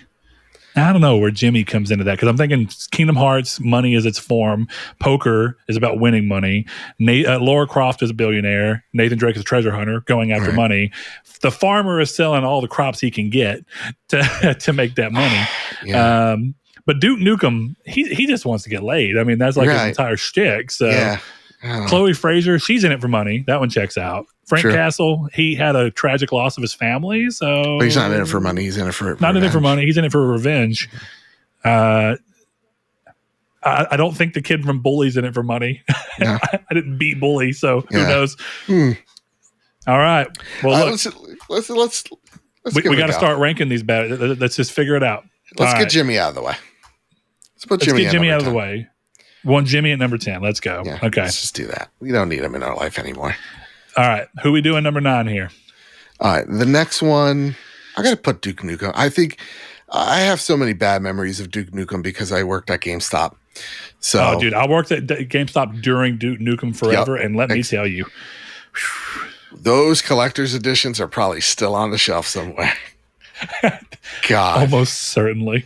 Almost certainly. You know, my little trick I always used to do at our local GameStop, and it was a risk, but it was worth it. I would pre-order collector's editions for games I knew I couldn't afford, and then I would cancel them right after they shipped because GameStop still gets them, and then I would just let them sit on the shelf while I worked there until they got so low that I'd buy it I'd buy it at like $30 with my employee discount. I did that with the Killzone 2, Killzone 3 collector's edition. Yeah, and I got the little Hellgas helmet and everything. Oh, look at that. And I love that collector's edition. And I really wanted it, but I was like, I can't afford $200. I'm a fucking broke kid. And, you know. Yeah. That's smart. It doesn't work anymore from what I understand. But I mean, you know, used to. All right, so number 8. Let's figure out. I'm at this point. I'm kind of just going off of who I like the most. Yeah, I think I gotta get Frank Castle out of the way. But that's because I'm not a Punisher fan. I don't dislike Punisher, but I don't like. Punisher as long as you put the cool. farmer from Stardew Valley after, then yeah. I'll put him at 7. Yeah. Yeah. Okay. We're gonna Frank Castle this. And then 7 is the farmer. Okay. So now we're getting into the upper echelon. We're getting right up close to it. All right. I'm still there's still characters I don't care about. So like Sora or Claptrap could go in that, like 6 or 5. See, I love Sora, but he's also an idiot. So I understand why people don't like Sora, or some people don't like Sora. They just begrudgingly play as him. Even if they like Kingdom Hearts. So let me say, I feel comfortable going Claptrap next. That's fair. I would feel that way too. Yeah. Okay. I'm going to push back a little bit on Sora being next. I'd be willing for Sora to be in the top 4. If we can. Now, I don't even know the category, but I just feel like my boy needs to be closer towards the top. Who do we think? Worst video game characters? Right, like most overrated. I don't think that he would call Nathan Drake that, but who knows? Maybe. Also, the Hunter. Come on now. Come on. We're not gonna besmirch. Yes, we're not gonna do that. So who we put Chloe here? Ooh. I think Chloe. I like Nathan. I like Nathan more than Chloe, but Chloe's awesome. Yeah, I feel comfortable putting Chloe here. Okay, all right. I give you that because you know this is your show, so I won't besmirch Sora or Kingdom Hearts as a franchise. So I'm going to go ahead and rock Sora in at 4 since we've agreed that you're going to give me that one. So number 3, we get into an interesting spot because now we're at the Hunter, Nathan Drake, and Lara Croft, who are ironically the first 3 on the list. Yeah. Okay. Listen, it's unfortunate that these are the times, but it's a man's world. I'm going to put Lara at number 3. Why? Thank you for your sacrifice, Miss Croft. That's right. Thank you for your sacrifice, and me, because I'm going to probably get canceled for saying that. But I need to be careful to say this is PS1 Lara Croft. This is not remake. This is PS1 Lara Croft. Specified shit. Yeah, put her there because I know she's done a lot. She's in the top 3. Yeah, you know, we got our inclusion numbers. Exactly. We put the white privilege kid at last, so like you can't really come at me with that. And Duke Nukem, he's blonde hair, blue eyed, and we put him. If I could, dead last. We've really done well. We did well. Yeah, you really have nothing to complain about. And we put a robot pretty close to center. That way we can show that he's a robot, but we still believe in robot rights. I mean, absolutely. So here we are, 2, and this is between Nathan Drake and the Hunter. I'm gonna be dead honest with you. Yeah, I feel very comfortable going Nathan Drake than the Hunter. Nathan Drake at number 2? Yes. I feel comfortable with it. I thought I was going to have to fight you on this, Brad. No. Look, I love Nathan Drake. I think he's an incredible character. But here's the thing about the Hunter. His mystique is so strong. That's right. He's a really good example, and I think most From Software characters are, of a silent protagonist being so damn effective. Yep. Because more so than any of the other Souls games, Bloodborne is a wild fucking story. It's beautiful. And every ounce of weird mystery that comes from it and mysterious aspects that come around, the idea of insight and the fact that you don't even have your character responding. I think the Hunter in Bloodborne is more effective than the idea of a silent Isaac Clarke in Dead Space to me. Yes. I approve. So There we have it. We have Nathan. I mean, it's Bloodborne, man. Yeah. It's Bloodborne. Also one of the great games of our generation. Just ever. It's gonna be weird because it's like you're starting the list. We're numbering it in the Word doc. But yeah, that makes sense. Yeah. All right, so I to saw wrap that. it I was up, like, it keeps trying to jump up. All right. So now we've got to go to Chris, who is playing Unicorn Overlord right now. Ooh, does he partake in the weebs? In the weeb culture? He does sometimes. Okay. I'm starting to dip my toes in the weebness. And I gotta say, I don't hate it. Hey, look, there's times where it's great. Yeah. You gotta steep yourself in the culture a little bit. Exactly. It's just where you kind of just dip in there, and then eventually you're going to find that game. Rebirth might be it, where you're just like, I guess I'm at least partial. I'm a weeb a certain percentage of the time. Right. That's what you start to learn about yourself. We're all weebs eventually. And that's the thing. Like, I'm playing Rebirth. I'm like, I hear nothing but great things about Infinite Wealth. And like one of my fans were just like, you don't want to do Infinite Wealth because then every other game's going to look like shit. It's like, all right, well, it's like the game's just so perfect. All right. What did he say? Has he replied back? Chris is typing right now. Okay. And that makes me think that this might be a little bit more long of here we are. Okay. My geez. Are you ready? Let's see. Oh, no. I actually feel pretty good about this list. Oh, okay. Let's see. Let's go. Characters most likely to have survived the Titanic. Honestly? Jimmy, the little boy, he's probably dead, right? He's done. Duke Nukem's going to be too full of himself. Yep. He's going to wait until the ship is already underwater before he ever even admits there's a problem. Absolutely. He's going to keep cracking jokes about the fact that there's a problem, but just acting like passively. Frank Castle, he's going to welcome the embrace of death. Yeah, he's going to see a family. Yeah. He's going to sacrifice himself. The farmer, let's be honest, he's below deck. He's already sunk. Claptrap's a robot. The moment he hits water, he's gone. What was the submarine that sunk? Capsized. This is an Ocean Gate situation when it comes Discovery to Discovery or whatever. Yeah, this is Ocean Gate right here. Chloe gets. Listen, I think Chloe. I don't know how Chloe's she goes. A survivor. But look at the rest. And look, I'm gonna say, Sora, my guy, knows how to go from planet to planet to planet. Exactly. He has a gummy ship. He knows he has a gummy ship. He's got ways out. Also, if you remember when he goes into the water, apparently he grows a mermaid tail. My guy's good. It's true. He has plot armor wherever he goes. Yeah, see, and then look, Lara Croft at 3 checks out. And the very first game or second game, which one is it? It may even be the third game on PS1 where you have the section where you can go swimming at her pool in her mansion. So you know my girl can swim. She's good. She's good. Even it's specifically PS1 Lara, so she's a survivor.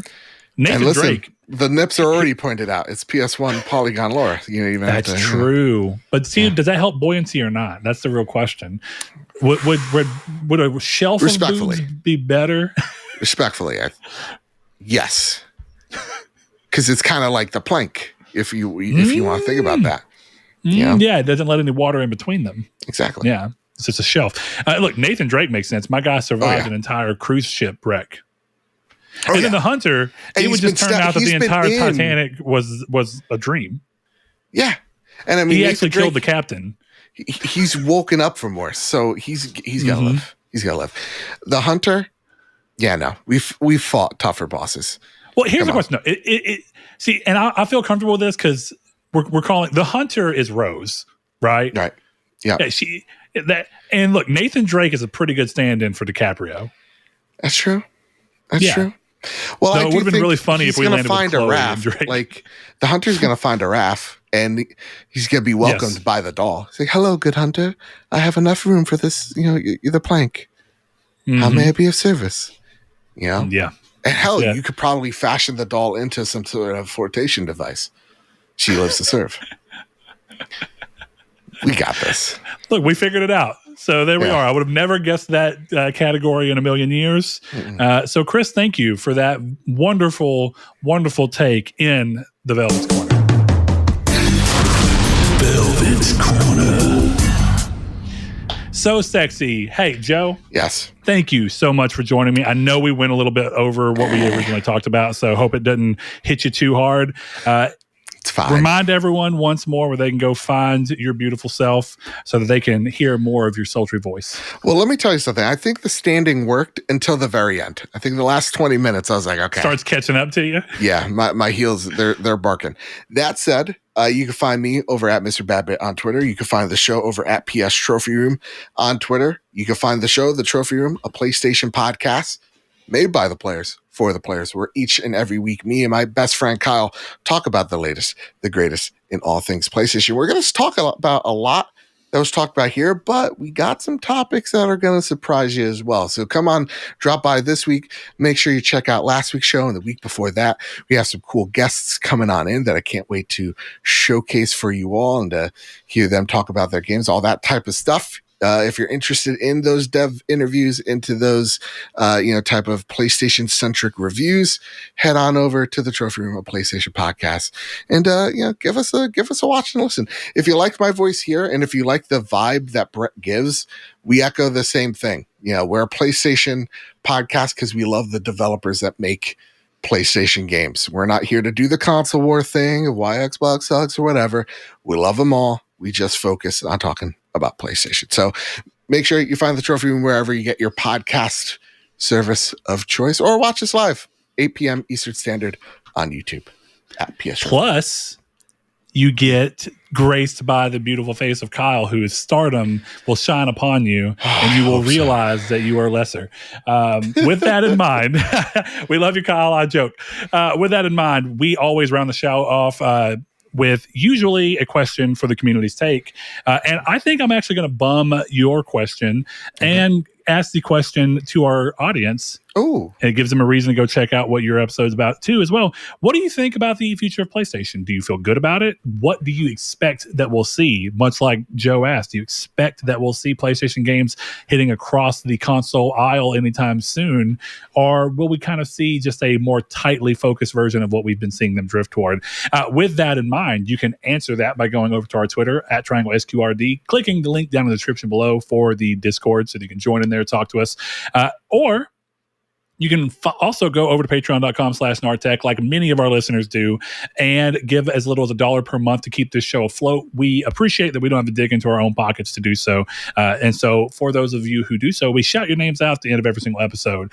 Without further ado, a shout out to Duh Overlord, Spencer, Brandon Edwards, Alex, Barry Rogers, Stingray X, Easton328, Aztec King, Lecheon69, The Lord Corgi, Bailey Robertson, Mark Schutz, Cypher Primus, Kyle Grimm, Rude Days 93, Kevin Bacon Bits, Danny Villalobos, Jehudi MD, No Fate, Josh Ayers, Derek Porter, Donovan Williams, Matthew Green, and Sean Sanderud. Thanks to each and every one of you. We'll see you next week.